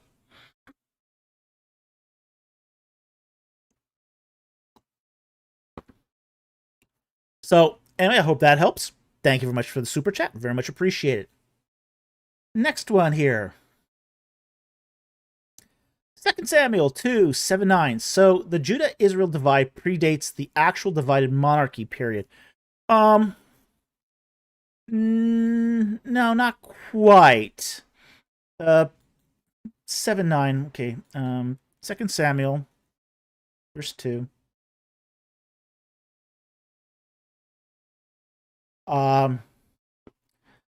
Now, 7:9 says, "Now therefore let your hands be strong and be valiant, for Saul Saul your Lord is dead. Also the house of Judah has anointed me king over them.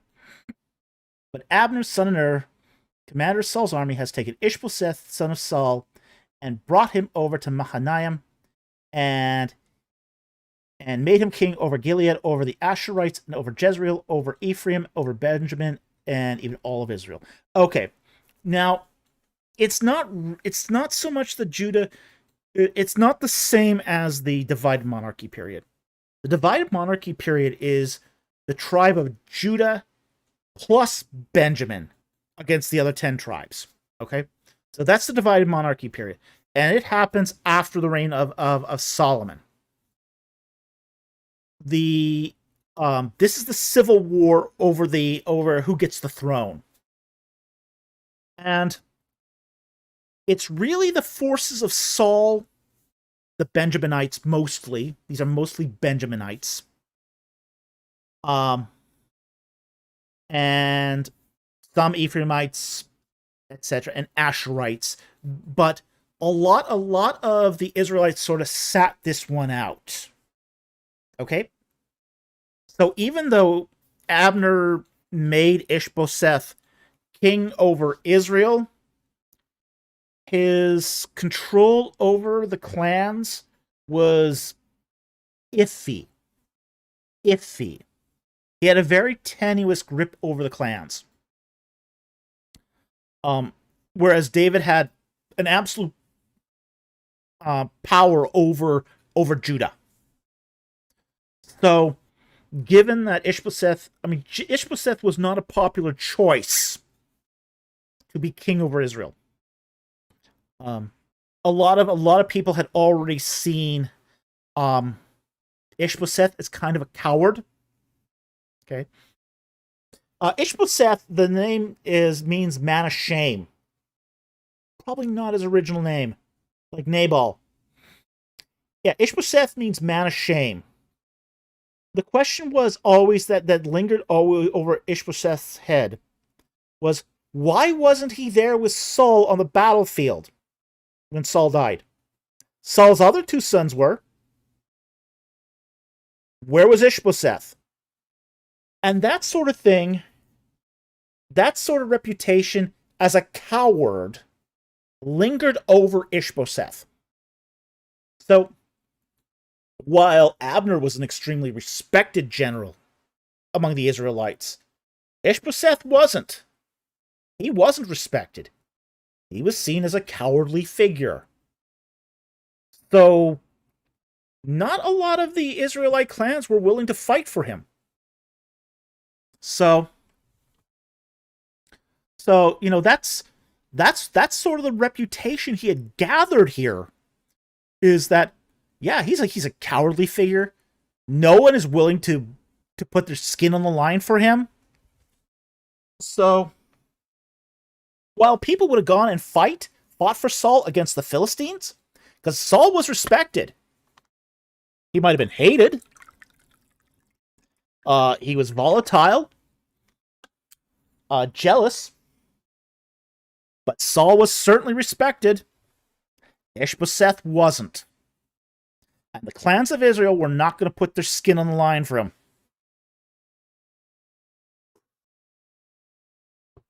And Mama says, "Oh, Good question, Doc. I never caught that. Andrew Graham says, not dying for that shameful man. Yeah. So, Ishbosheth's army was not as powerful as Saul's. Because a lot of the clans just said, oh, I'm sticking this one out. I'm stepping out of this one. Whoever wins this thing is going to be king. So, while Ishbosheth was king of Israel in name, he wasn't necessarily in practice. So this divide was really more of, as I say, a struggle over the throne. Who was going to be actual king of Israel? Ishbosheth or David? And it took 7 years to resolve this. So it wasn't really a divided monarchy period. It's more of a dynastic struggle than anything else. Okay? So I hope that helped. Thank you for the super chat. Very much appreciated. And the final one here from AT Ministries, and then we finally got to the end of 166 questions from him, is in John 1:18, the Greek says monogenes theos ho eis hoon eis ton. Does that mean the monogenes genes in hoon in Exodus 3:1 Septuagint, who resides with the Father? Okay, now this one's... let me see here. All right, let me take a look at 1 John.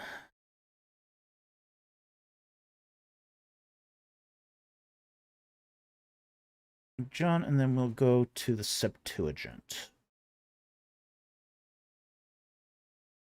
John 1:18. All right. And no man has seen God at any time, the only begotten. Now, Theos, God. The one who is in the bosom of the Father.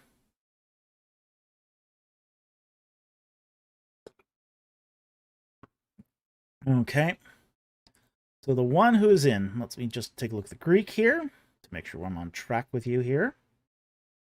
Most morphology, I need the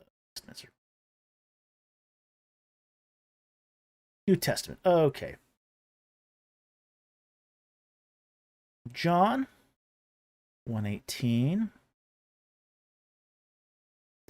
Theon Udios Erekan Popote Monogenes Theos Hoon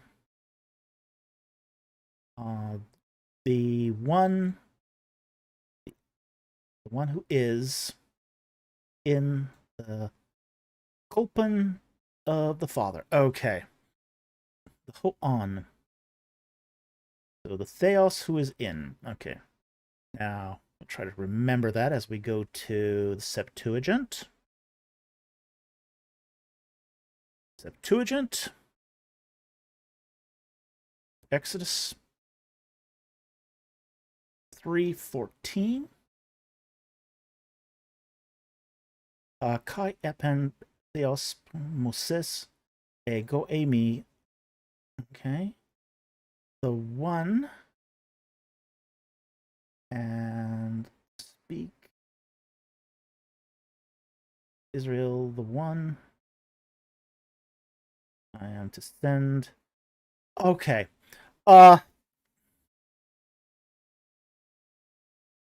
Yeah, the one who is I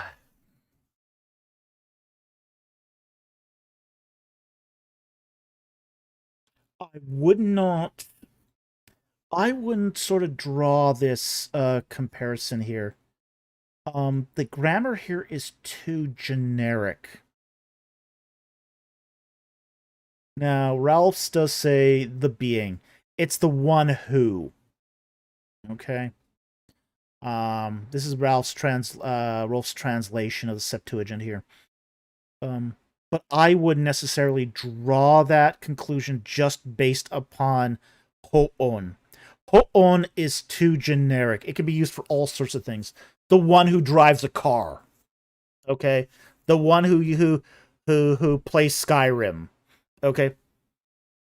So, while that may be tempting to make that immediate comparison but to base it on an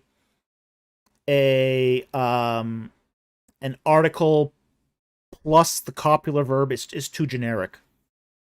So I think that's a stretch. I think that's a stretch here. Stretch of grammar. It might be it might be actually correct, but it's a stretch to do it based upon this grammar. Okay? So I hope that helps. Thank you very much for those 166 questions and your support of the channel. We really appreciate it. Okay. Next one here. That's from Striding Hermit. For $5, thank you for the super chat. Good evening. I know this isn't a salvific issue, but to what degree does circumcision still matter?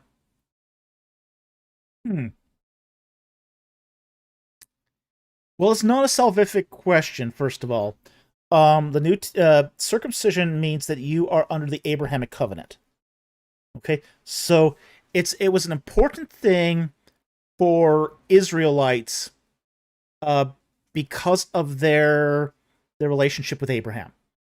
Okay, so if you're not an Israelite, well, first of all, it never applied to you. Okay, now there's still a health issue with circumcision. Okay, people who are circumcised are less likely to contract sexually transmitted diseases. And this may have been why, say, the Egyptians did circumcision, is to prevent disease transmission. So in that respect, as a health issue, it's still maybe an issue.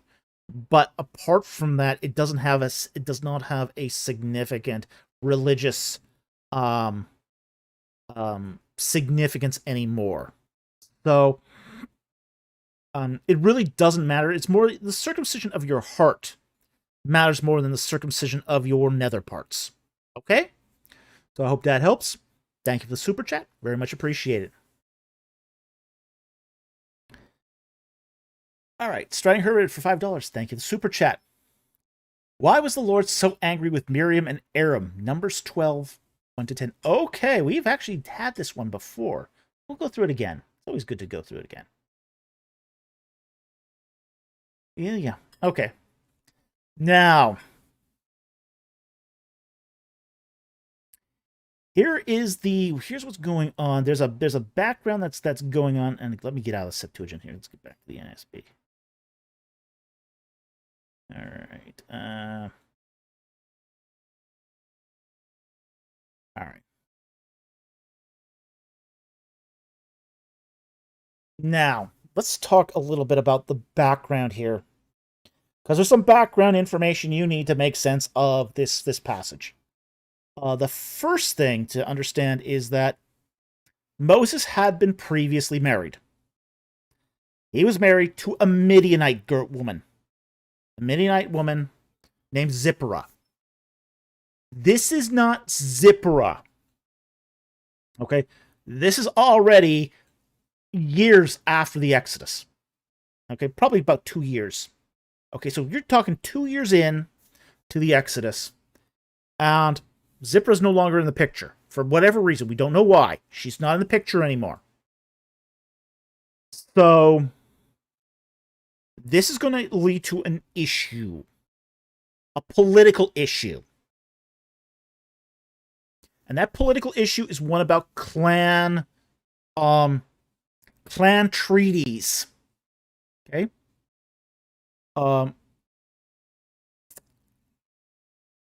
As long as Moses doesn't remarry, let's say Zipporah died, just for the sake of argument. If Zipporah was still alive, this is not an issue. But if she's passed on, Moses remarries someone who's not a Midianite, that alliance is broken. That treaty is no longer in effect. So Moses had a treaty by marriage with the Midianites. Okay, that's why his standing with his father-in-law was so good, and his brother-in-law was so good, that sort of thing. But as soon as he marries outside of the Midianites again, and there's no sort of marriage tie, those ties are cut. Now, so that's sort of the background here. If he marries, if Zipporah's dead and he marries again, that seems to be what's going on here. Then that's going to be an issue. So Numbers 12 verse 1. Then Miriam and Aaron spoke against Moses because of the Cushite woman who he had married, for he had married a Cushite woman. Okay, that before he married a Cushite woman is probably a gloss. But Cushite, all right, this is a woman of Cush, basically the region south of, this is not Kish, this is Cush, okay? So Cush is this region south of Thebes.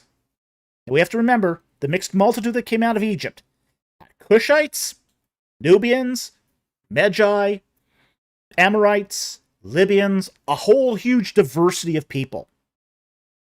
And those people had to be integrated into the tribes, into the clans. And how they got integrated into the clans is they got married with the sons of Israel.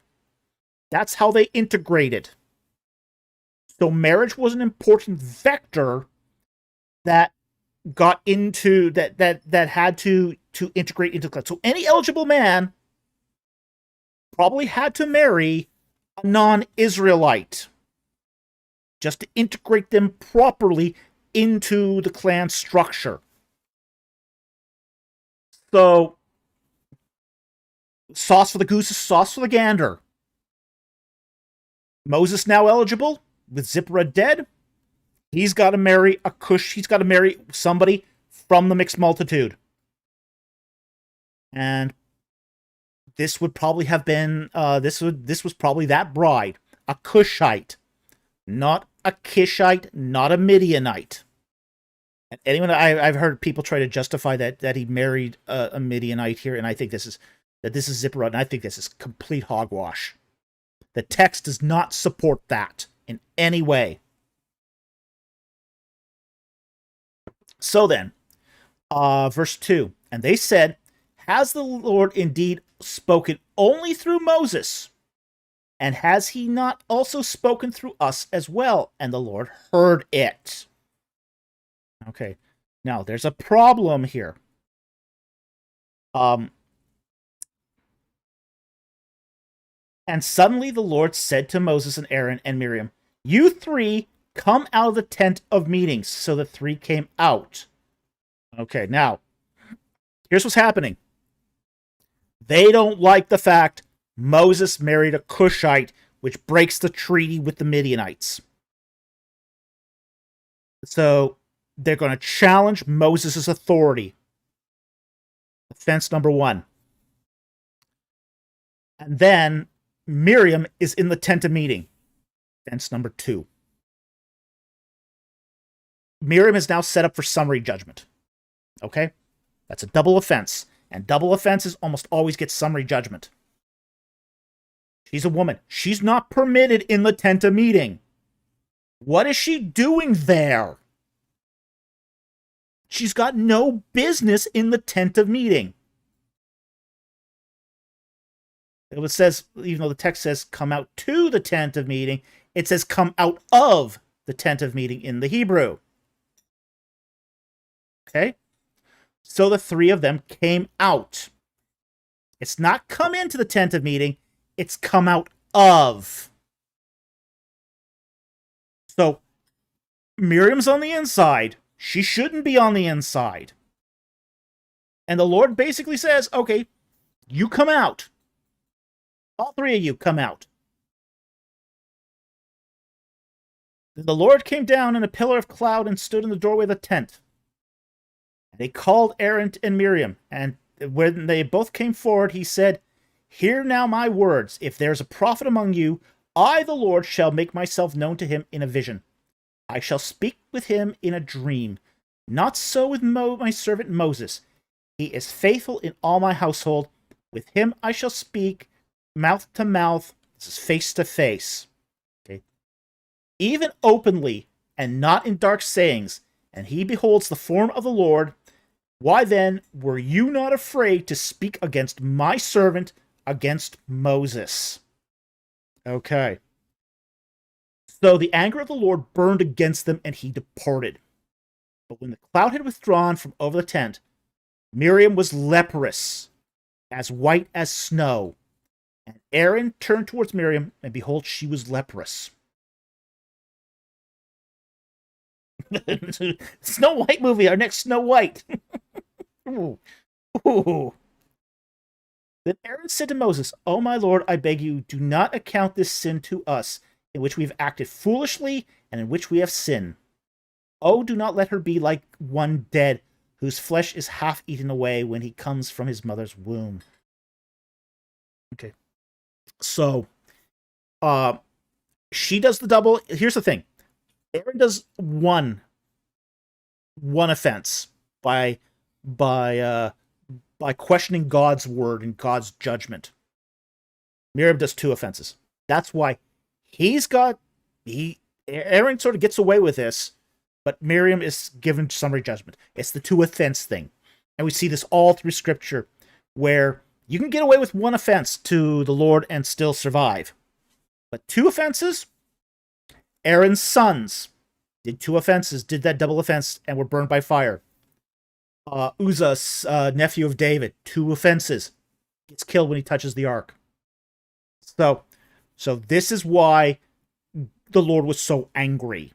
Okay, there's a double offense, and they're questioning God's judgment and God's selection of his prophet.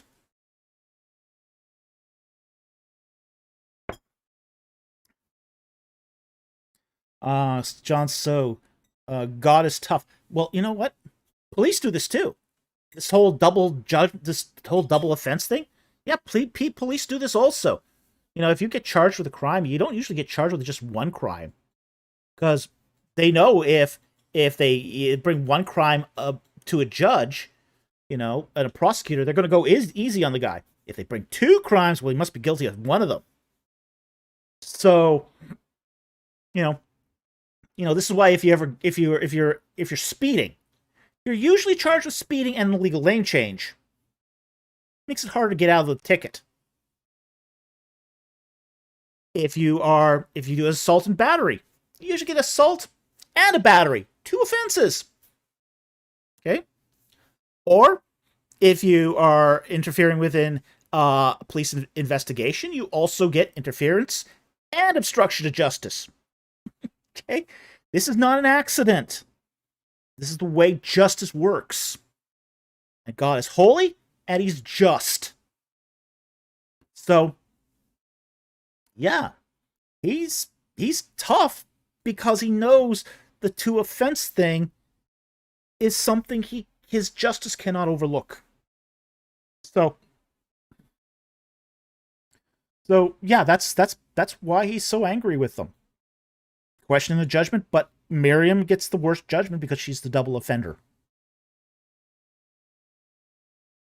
Okay. Next one here from Striding Hermit. For $5, thank you for the question. Super chat. Can this passage be attributed to the Holy Spirit? Numbers 11, 24 to 29. Okay, let's see. Numbers 11.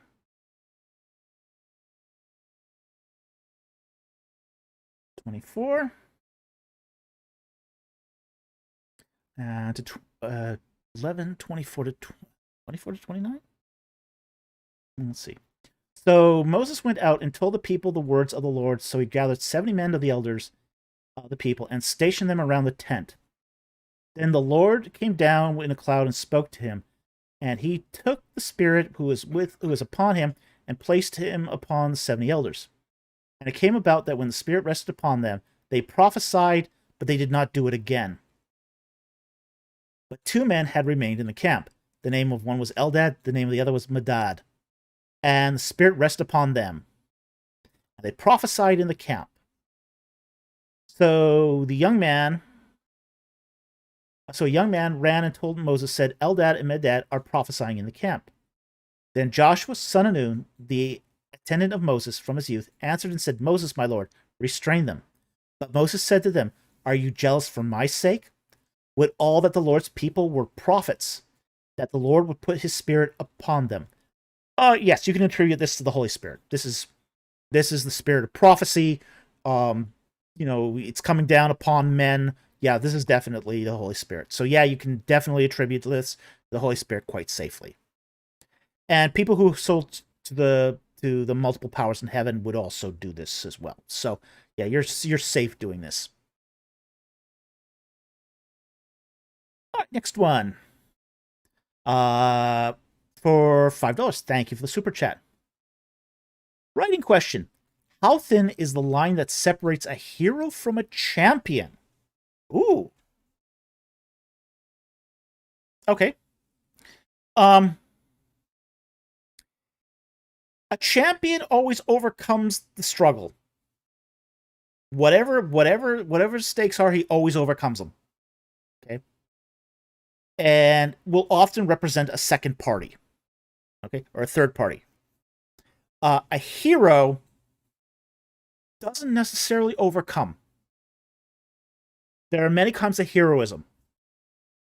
There's the heroism of the lost cause. There's heroism of self-sacrifice, where the hero does not overcome, but brings about a result that results in, say, many others being saved. Now, we don't usually talk about champions in writing. This is more of a when we talk about champions, more in, say, the analysis of myth, where these are more defined concepts. So it's not something we often talk about when we talk about, say, writing. Writing is more concerned with protagonists and heroes than it is, say, with champions. But your hero can be a champion. That's definitely possible. Like in Rocky 3. Rocky Balboa is a hero and a champion. Okay? He overcomes the odds to win. That turns him just from a hero to a champion. Okay? So, keeps learning. Heroes can be dead. Yeah. Absolutely, heroes can be dead. But champions usually have to survive. At least in sort of the victor sense of it. In the representative sense, no, not so much. But so there's a representative sense of a champion, and there's also a victor sense. So it depends on which one you're specifically talking about too. Like, for example, Hector was champion of the now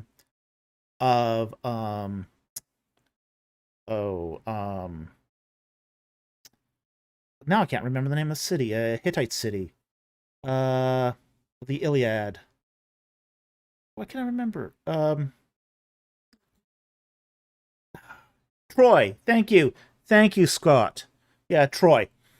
Okay, Hector of Troy. Okay, he's a champion for the Trojans. He doesn't win. He loses. In fact, the guy who kills Achilles is a coward. Paris. Paris kills Achilles with a sneaky arrow attack. So you got two champions that go out and do that sort of fighting contest.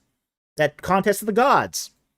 You got Achilles from the Greek archipelago, from I can't remember which one it is now. And you got Hector of Troy. And they fight, and the gods determine which one wins, and that predicts the outcome of the battle. The Greeks are going to win this thing. But Achilles doesn't get away scot-free. Paris assassinates him with a poison arrow to the Achilles, to the heel. Great shot, though. We'll have to say that. Paris, for a coward, was an excellent archer. Yeah. Well, it was the bow was considered to be a coward's weapon among the Greeks. So,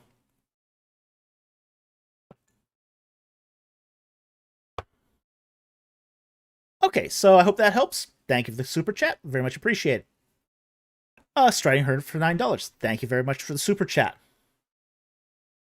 Writing question. What is your favorite hero trope? Ooh. My view on tropes. I have a particular love of inverting tropes. Okay? I'm kind of a sneaky author. Okay? And some of you may have noticed reading my books that I'm a bit of a sneaky author. Okay? I love to take a trope and invert it. Okay?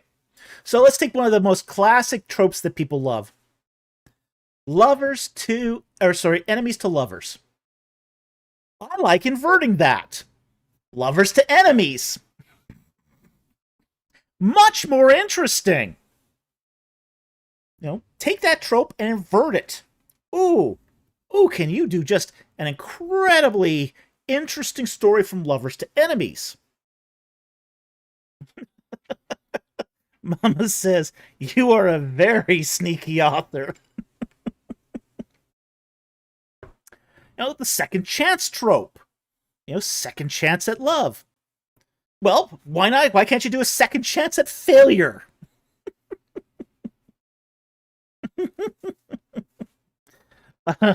Warrior of the Most High, and much more hurtful. Yeah. Oh, yeah.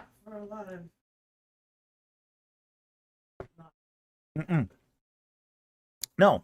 So I like one of the things I love to do as an author is I love to take a trope and invert it.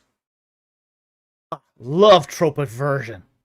It's such a great, because here's the thing, you're respecting the trope, but you're completely flipping it on its head. Which means you have a greater understanding, in depth of what the trope does. Mm-hmm. You do have to understand. Yeah, you do have to understand the trope. I mean, you're not disrespecting the trope. You're fully acknowledging the trope, but you're also basically using it in a new and interesting way. And some of the most hated tropes can become absolutely fascinating when inverted. At the end of book 3, which I will not give spoilers, there's a trope inversion.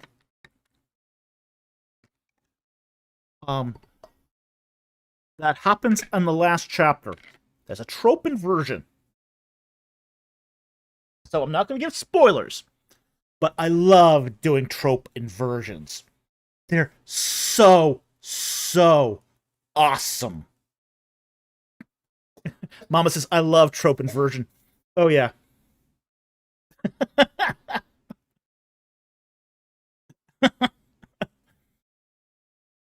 Mama says, Just Stab Me Now by Jill Bierup is a fantastic with a trope inversion. Yeah, it is. Mama says, not yeah that. Oh, man. I love trope inversions. Because some of the worst... oh, yeah. Scott Worthen, my favorite Shakespeare trope reversal. Romeo dies by womanly poison. Juliet dies by weapon fit for war. Yeah, it is. It was a trope inversion of his time. Yeah, absolutely. Tyler Lott. I have to read these books. What are you waiting for? Please buy. This is the first book. Please buy my book and leave a review on Amazon. The best thing you guys can do if you've read this book is to leave a review on Amazon. It really helps me a lot when you guys leave reviews on Amazon. Oh, by the way, the audiobook is now available too, so but still, leave a review on Amazon. That's really what helps us the most. So, but yeah, trope inversions are great. And, you know, um, you know, there's some things like, for example, the mysterious book trope. I love take the mysterious book, turn it into a common book, common everyday book. It's like, yeah, absolutely. There's just so many great tropes out there that you can flip on its head just to and make really really interesting stories. So any trope is a good trope as long as you invert it. So it's probably going to be quoted. Any trope is a good trope as long as it's inverted.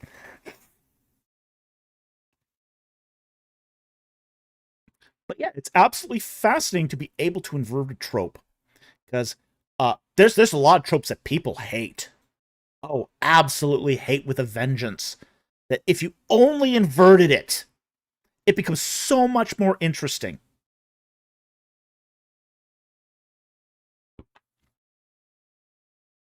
How do you invert a Hallmark movie? Oh, Kills her dog. he kills her dog. He's the bad guy. There you go. We've just inverted it. Or even worse, he eats her dog.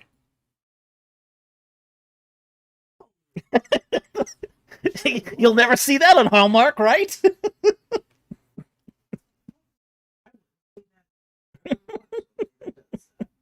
Yeah. Yeah. In Jack Ray says, invert the MacGuffin. Yeah, sure. There actually, I'll tell you one that does the invert the MacGuffin really really well. Kung Fu Panda, the first Kung Fu Panda. They're all Tai Lung and Po are fighting to have the scroll of the Dragon Warrior. They open it and there's nothing inside.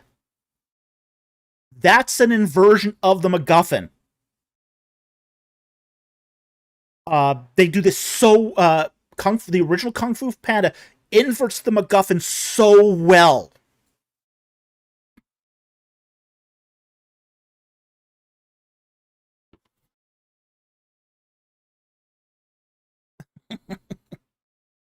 Mama says no. The Hallmark movies, it's the guy who has the dog. The woman is an introverted trope.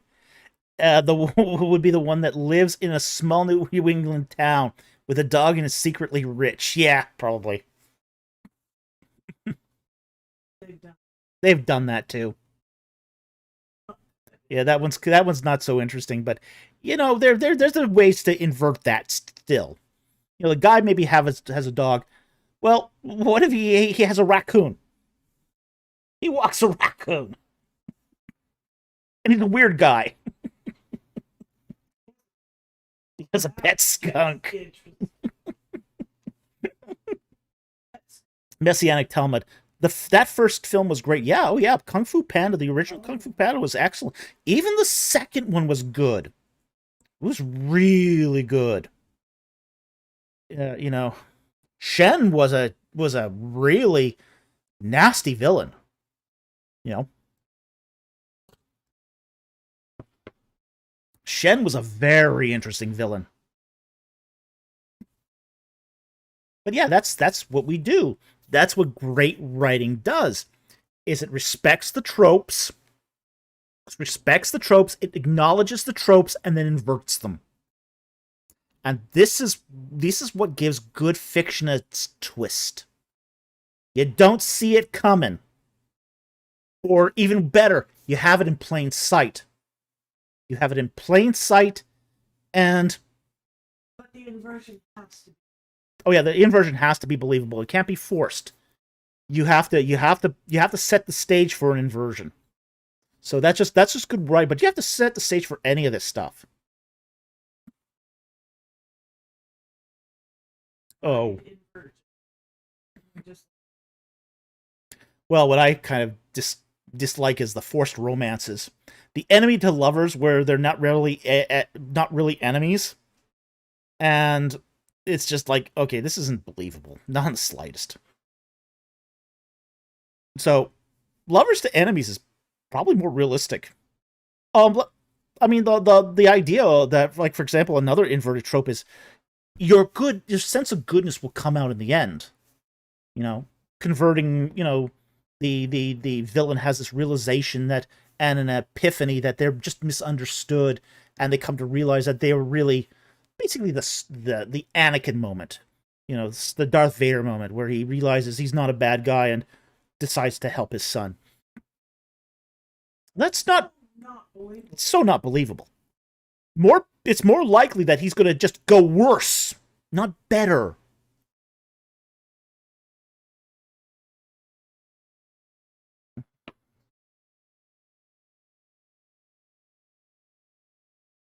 A Warrior Most High says, if you watch Inversion a lot, the normal trope feels like a breath of fresh air, laugh out loud. Except it doesn't. The fact is that normal tropes are normal. There's very few people that are actually doing trope inversions. Very few people. But even then, if trope is done in a fresh, original way with characters, Yeah. it still works. It's a trope. Yeah, if it's done with fresh characters and in an interesting way, a normal trope can feel, interesting at least. It may not be unusual, but at least be interesting. The problem is, it takes more skill to invert a trope. This is one of the reasons why you find more trope in fiction than inverted tropes. It's more difficult to write an inverted trope. So, Mama says, you watched Hallmark Channel today, see if trope was still going. Yep. In 2 minutes, I saw there was a small town guy who was secretly rich, a city girl apologizing, and New York was mentioned. Oh boy. Oh boy. Yeah, Hallmark has only 2 plots. What can I tell you? They're working on a second plot. Maybe that's a better way of saying it. They're working on their second plot. Okay, let's go on to the next one here. You notice the guy never. They need a bunch person. Yeah. The there's never a cat lady on a Hallmark film. Just Mama, I'm dying laughing. I bet. Okay. Next super chat here is from BC for $5 Australian. Thank you so much. What are a couple examples of fulfilled prophecy where the evidence shows writing before the event, but secular scholars refuse to acknowledgement? I would say, if anything here, you can just go to the prophecies of Christ. I'm not an expert on those, so it's hard for me to really delineate those. I'm not that big on the study of prophecy anyway, so for me but you could use, say, the Isaiah chapter 9 prophecy of Emmanuel. And I think most secular scholars, I mean, all secular scholars are going to pretty much refuse to acknowledge fulfilling a prophecy anyway. That's not within their framework of study. So that's just going to be just one thing you're just going to have to. Yeah, it's a materialistic methodology, and they're going to come out with a materialistic point of view on this. So, Alexa says Second Temple destruction prophecy. Yes, although there are secular scholars that will contest that, even though we do have ample evidence now that at least some of the gospels were written prior to the destruction of the temple in 70 AD.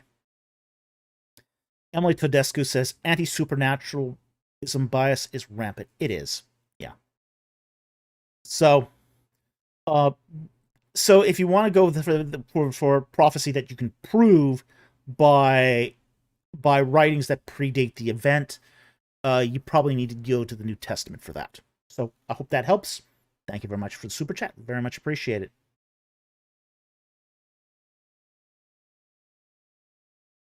Mama says, might as well ask an astronomer how to tailor a wedding dress. Yeah.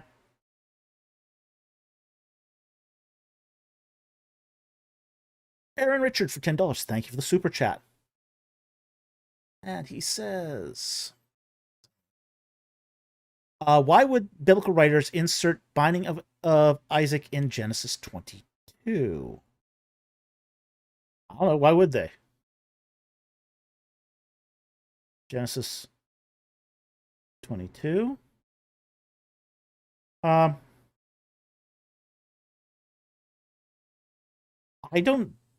don't see necessarily an insert there. Other than that the biblical writers want to know that Abraham trusted the Lord. I don't really get what the question is here. I don't hold to the idea that there were redactors that inserted portions into the text. Except maybe some scribal glosses. But this is clearly not a scribal gloss as part of the normal narrative. So I don't see that as an insert as such. So unfortunately, that's probably the best I can tell you here. I know there might be scholars who think that, but there's scholars who think that every portion of the Bible was inserted by some school of redactor. I don't happen to hold that view. So anyway, thank you very much for the super chat. Very much appreciated.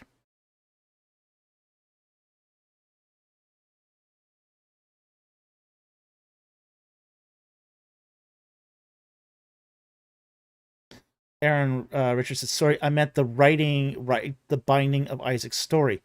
Well, I think it's a matter of to show Abraham's faithfulness. That's really the purpose of the binding of the Isaac story. It's to show Abraham's faithfulness. Now, whether you're of that, this is a very debated passage anyway. It's probably the most debated passage in, say, among Jewish scholars. Some say that it's about Abraham misunderstanding. Other scholars think that this was an intent to sacrifice, where God stayed his hand. It's clear that Abraham understood this as child sacrifice, but to say that that was God's intent, that's what's really at issue here. What is God's intent here? Is God's intent to sacrifice the promised son, or is the intent to show Abraham's faithfulness? And I think that that the idea of it is to show Abraham's faithfulness. So that's basically the purpose of the story. So I hope that helps. Thank you for the super chat.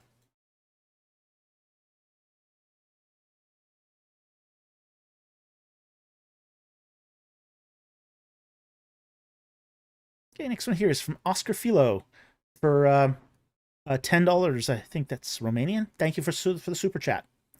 God bless your ministry. Please pray for my reverend and for my sins. Okay.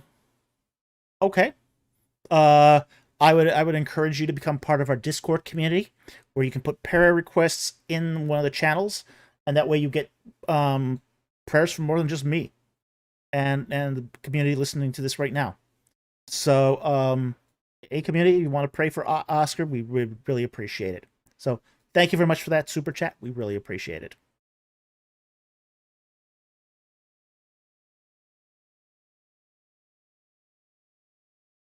Messianic Talmud, for $5. Thank you for the super chat.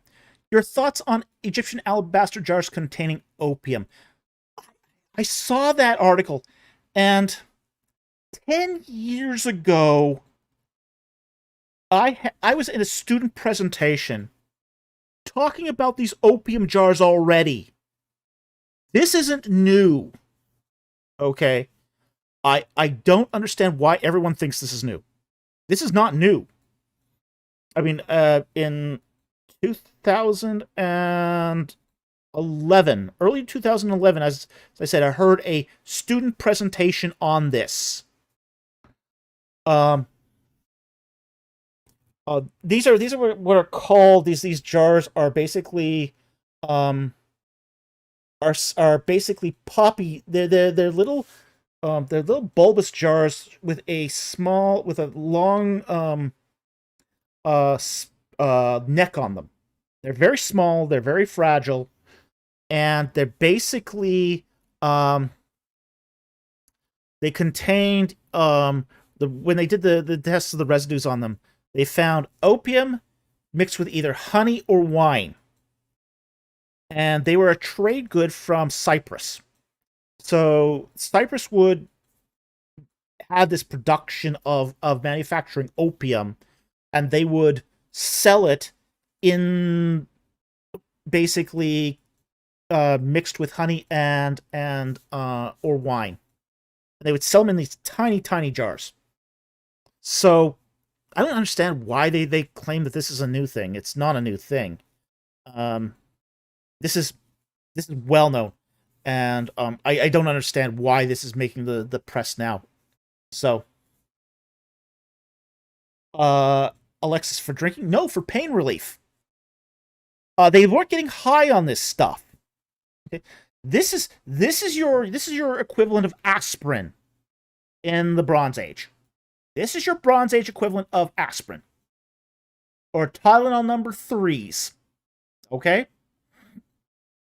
That's what this is. They did not use this was not opium to get high. This was opium to drink for pain relief. Andrew Graham goes, opium still used in some pain meds. Oh yeah. Codeine, which is a derivative of morphine, which comes from opium.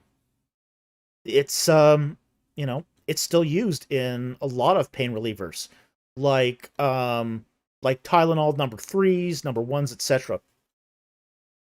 Yeah, it's ancient medicine. That's exactly what it is. It's ancient medicine. People in Egypt, when they wanted to get high, they would use lily, essentially lily juice. The juice of the blue lily, and they would put it in wine, and then they would drink that, and they would go on a magic rainbow trip at that point. Okay? So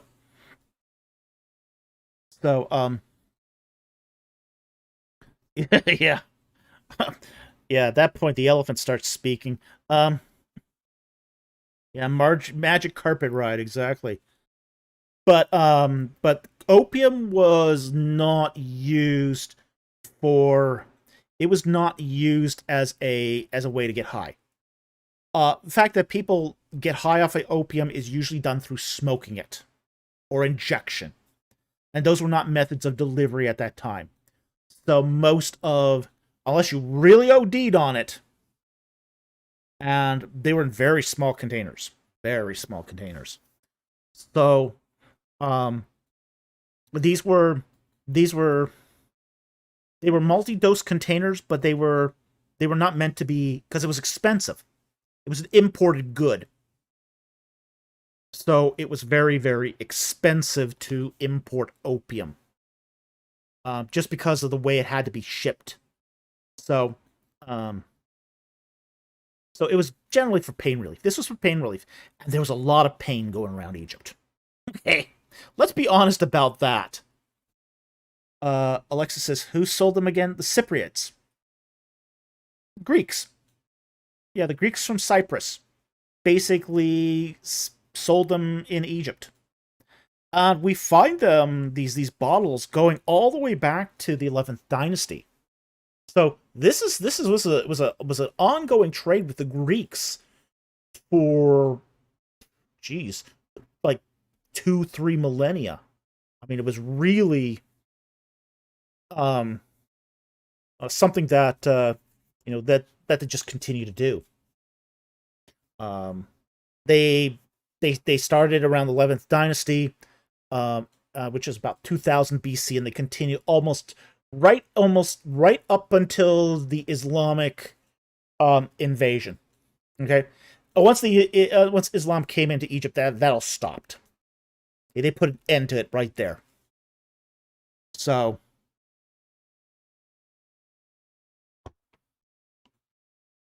but it was your common pain reliever. Okay, because it was effective. It worked. And as I said, there was a lot of pain in Egypt. A lot of pain. So, okay, next one here. Messianic Talmud for $5. Do we have an exact definition of what the Milo is in Jerusalem? Uh, you didn't leave a verse. Would have been really, really helpful to have left a verse. I'm going to find one here.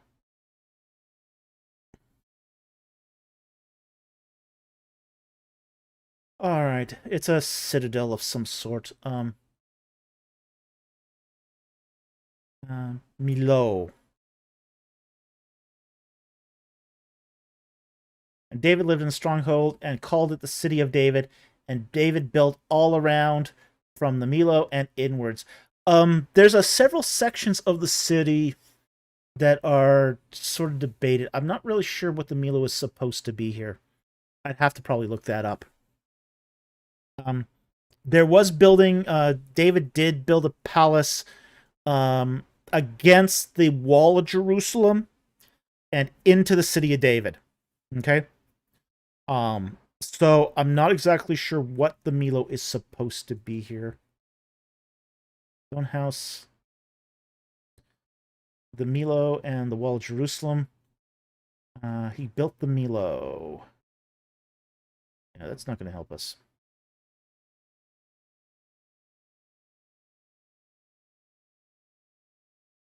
Okay. House of Milo. So there's a House of Milo that Joash. Yeah, I'd have to look this one up to see what the commentators say. So I can't answer that one because I'd have to look at the geography of Jerusalem to see what's going on there. Okay, so sorry about that, but that's the best I can do right now. But thank you for the super chat. We really appreciate it. Messianic Talmud for $5. Thank you very much for the super chat.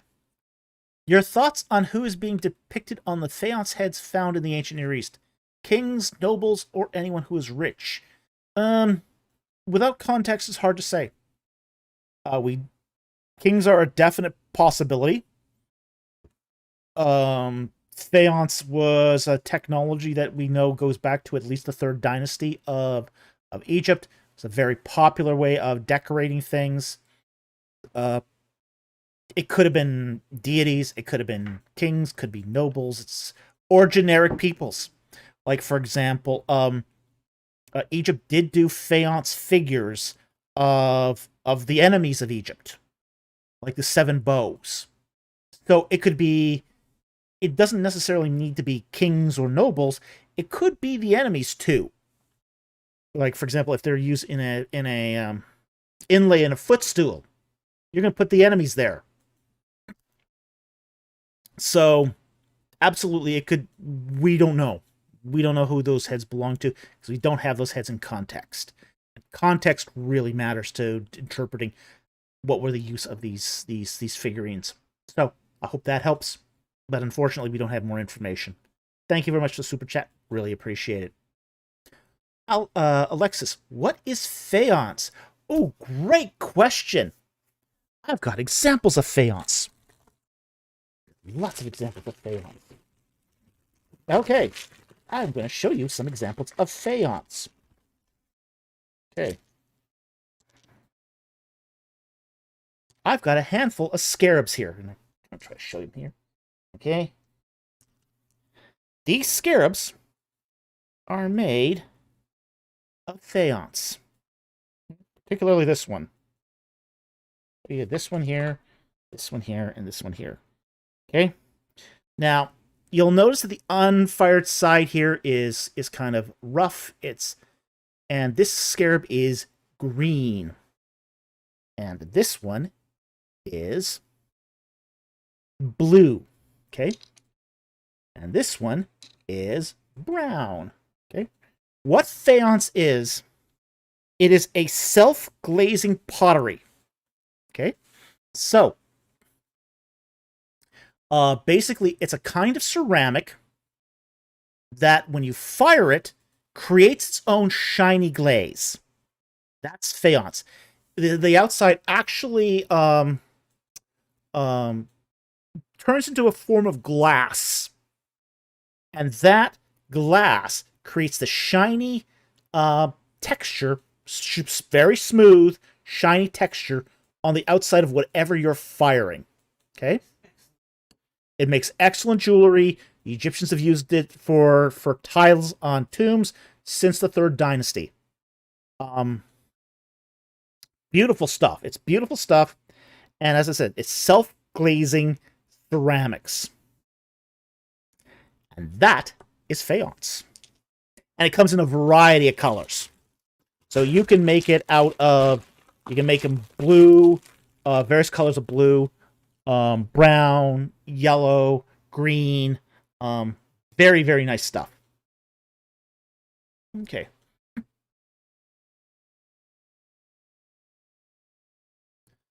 Sing a Bright Song, impressive. Well, it is. I mean, it's nice stuff. I mean, beautiful to work with, too.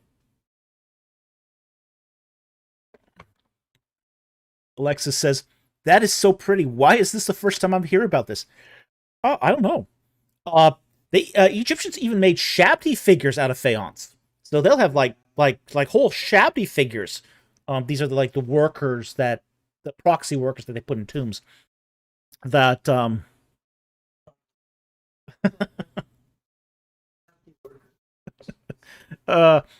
Mrs. Producer says she wants a set of faience Shabti workers for Christmas. Scott Klaus writes, hello from Papua New Guinea. Thank you, Dr. Folk, for everything you do. Well, thank you for joining us tonight. We didn't realize we had someone here from Papua New Guinea. Welcome to the live stream. We appreciate you being here. Okay, next one here.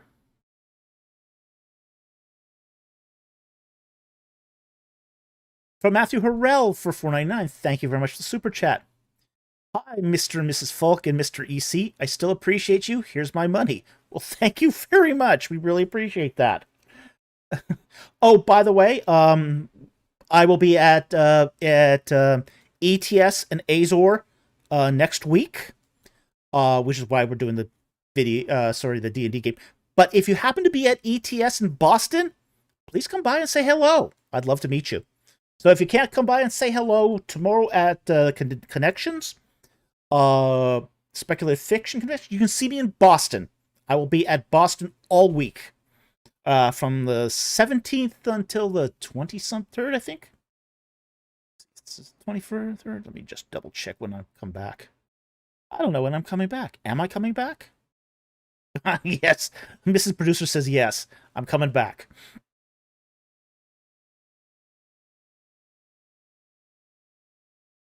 He wants me back. Surprising. Yeah, 23rd I return. So I'll be there from roughly the 5th, from the 17th to the 22nd. So if you do see me, come by and say hi. It's amazing who I have met at the halls of ETS and Azor. So that's been really, really cool. All right, next one here.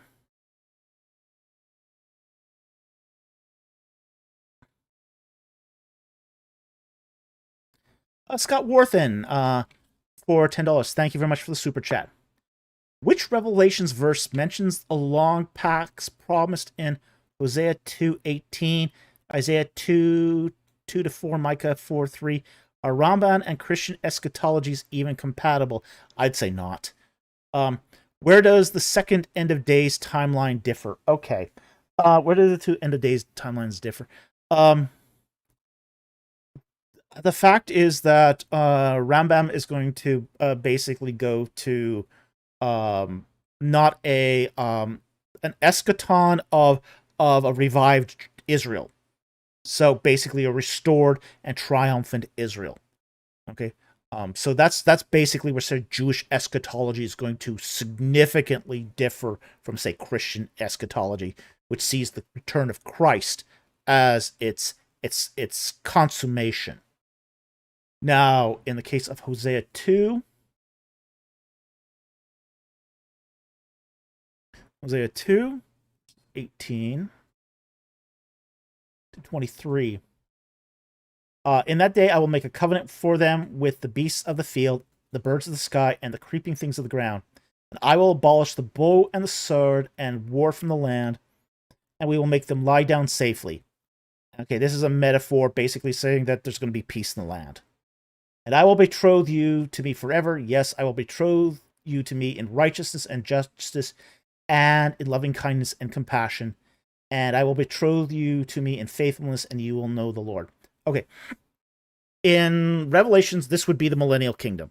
Okay, so this is will be the 1,000 years as such, when Christ rules in peace.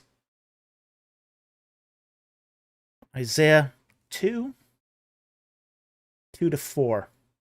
Now it will come about in the last days, the mountain of the house of the Lord will be established as chief of the mountains, and will be raised above the hills, and all the nations will stream to it. And many peoples will come, saying, Come, let us go to the mountain of the Lord, to the house of the God of Jacob, and he will teach us concerning his ways, and that we may walk in his paths. From the law will go from Zion, and the word of the Lord from Jerusalem. Again, that's probably the millennial reign. And then in Micah 4, 3 to 4. And he will judge between many peoples and render decisions for the mighty, distant nations, and they will hammer their swords into plowshares. That's a sign of peace right there.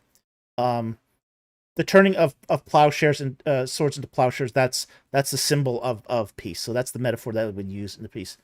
And their spears into pruning hooks. So basically from weapons of war to farming implements. Nation will not lift up sword against nation, and never again will they train for war. Okay, so then we look at then, say, the book of Revelation. It's not Jude, Revelation, please. And just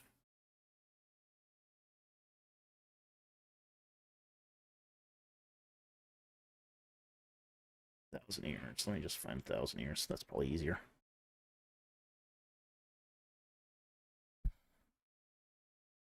Tanks into tractors. Yeah, exactly. If you want a more, absolutely. Sing a bright song. Yeah, tanks into tractors. Yeah, they for a while they were doing that in Ukraine. Okay.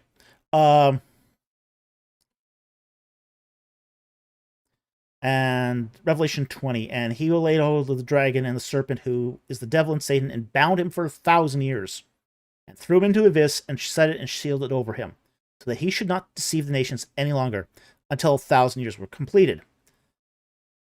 And I saw thrones, and they sat upon them, and judgment was given to them. This is again judging the nations. And I saw the souls of those who have been beheaded because of the testimony of Christ. And they came to life and reigned with Christ for 1,000 years. The rest of the dead did not come to life until 1,000 years were completed. Verse 6. Blessed and holy is the one part of the first resurrection. Over these the second death has no power, but they will be priests of God and of Christ, and will reign with him for 1,000 years. So again, there's this focus, going to be this focus on Jerusalem as being the center of Christ's return. And there will be 1,000 years completed, and then Satan will be released. Okay. So that's where you're going to get that. That's where you're going to get that difference. Is that Rambam is going to see the return of Israel and dominant over, say, the nations of the world, but at the same time too, Christian eschatology is going to see the millennial kingdom as being the fulfillment of these prophecies. Okay, so I hope that helps. Thank you very much for the super chat. Very much appreciated.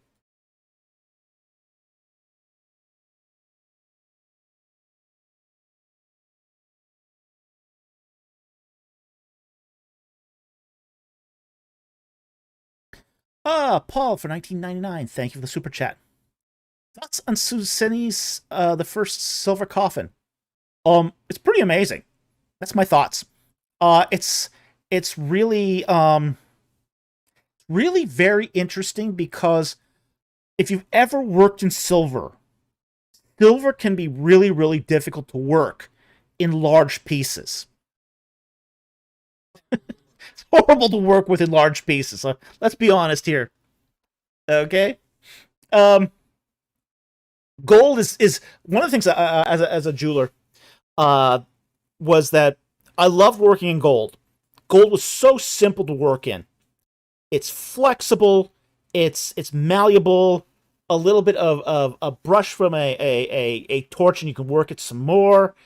It was so easy to work with. Silver's not.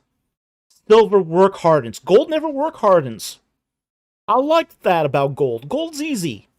Any idiot can work with gold. It's also expensive.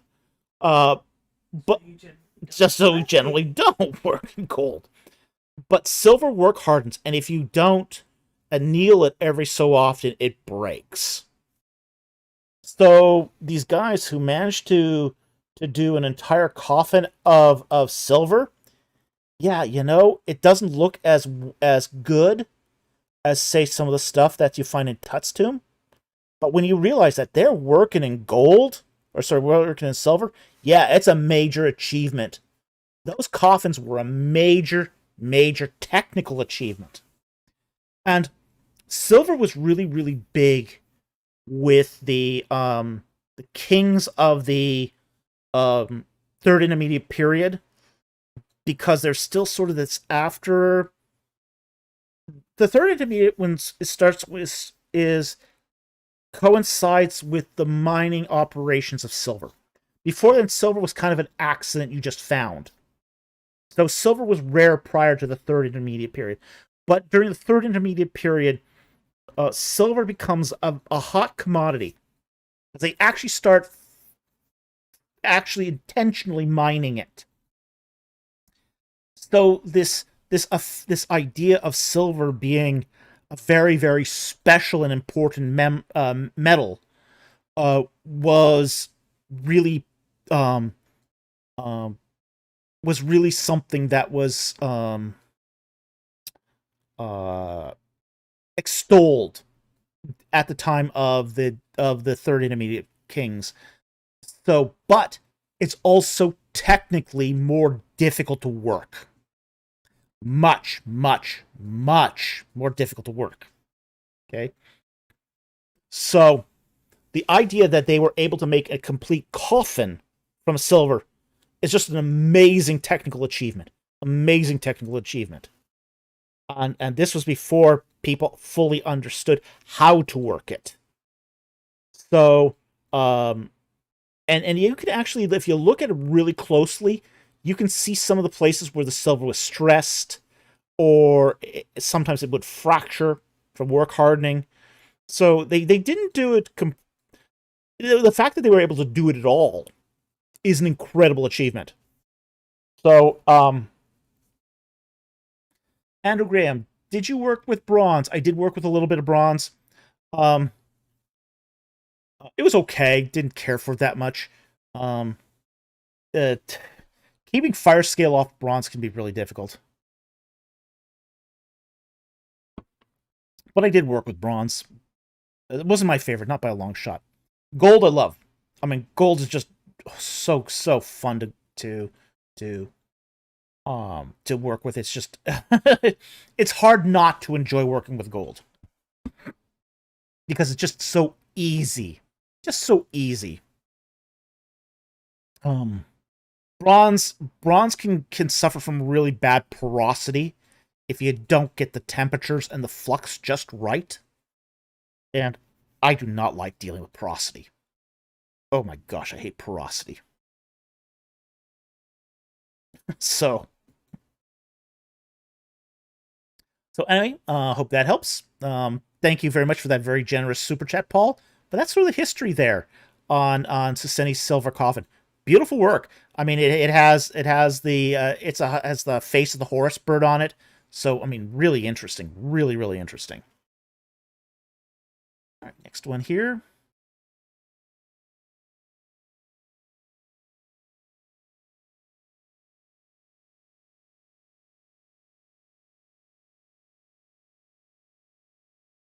We want to thank Jack Ray for gifting the channel 20 Ancient Egypt in the Bible memberships. Thank you so much for your support of the channel, Jack. We really appreciate it. Thank you so very much. We can't do this without you, so we really appreciate your support.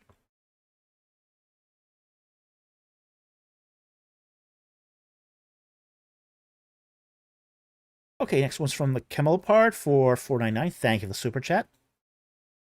I've easier in the past, but who do you believe was Pharaoh of Abraham and the Pharaoh of Joseph?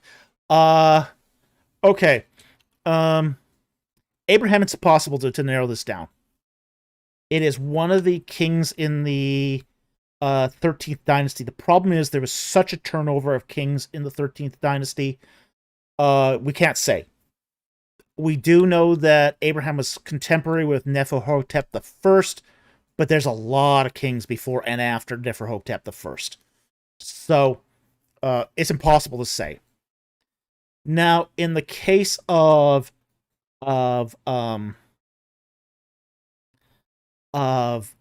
Joseph, that one is easier to narrow down because we know that Joseph had to arrive in Egypt. He arrives during Dynasty 15,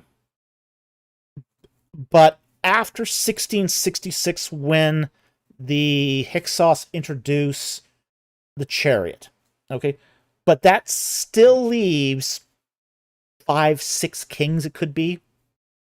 My thought on this is it's probably either Sarah Dagon, Bin Anu, or Apak Harian. Okay? So, those are my thoughts as to who the probable kings of Joseph were. And they're the kings that begin the 15th dynasty, essentially. So that would be probably the king of Joseph.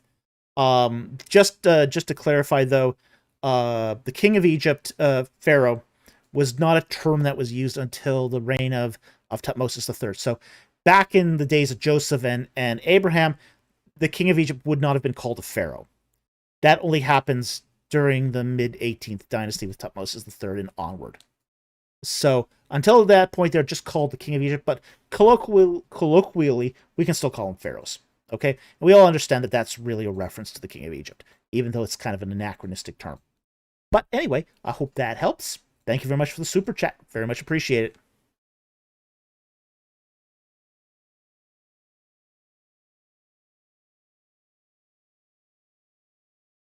Okay, and that seems to be our final super chat.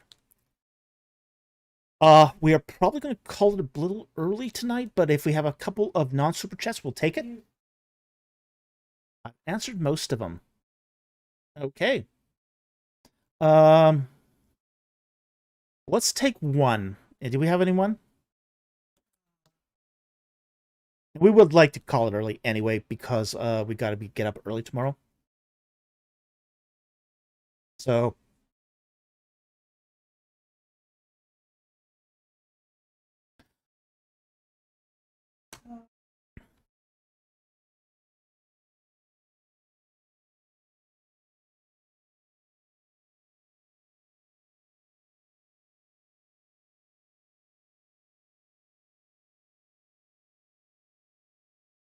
Nah. Okay. There was one. Actually, there was one really early on. Let's see if I can find it.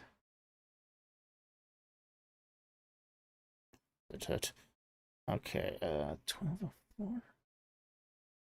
Okay. We'll take this one from Golden Wind, and this will probably be the last question of the night then.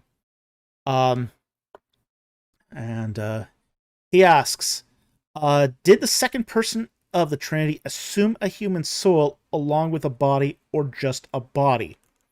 If assumed a human soul, would that create 2 persons? Okay, that's a bit of a category here. Now, the Trinity is God becoming flesh. Okay? So the Spirit of God takes on the attributes of a human soul as well. So God is adding an attribute to himself. Okay? So with the incarnation, what's going on is not that he has a human soul plus a divine essence, but the human soul is added to the divine essence. So Christ is both an embodied being, fully divine, and has a human soul as part of his divine essence. Okay? So it's the divine, the human soul is a quality that is added. So it's not that he has a soul that's separate from his divine essence. That would be you'd start to get sort of into weird Nestorian territory there. It's also not that he has the divine mind and a human body, because then you get into Apollinarian problems there. It's that more that the divine essence uptakes the attributes of a human soul, and it becomes one person. One person with the qualities of a human soul, divine essence, and a human body, making one complete person, but only one person. Okay? So I hope that helps explain this. It's a good question. It's a question that's often asked about the incarnation. Thank you very much for the question, and we really appreciate that.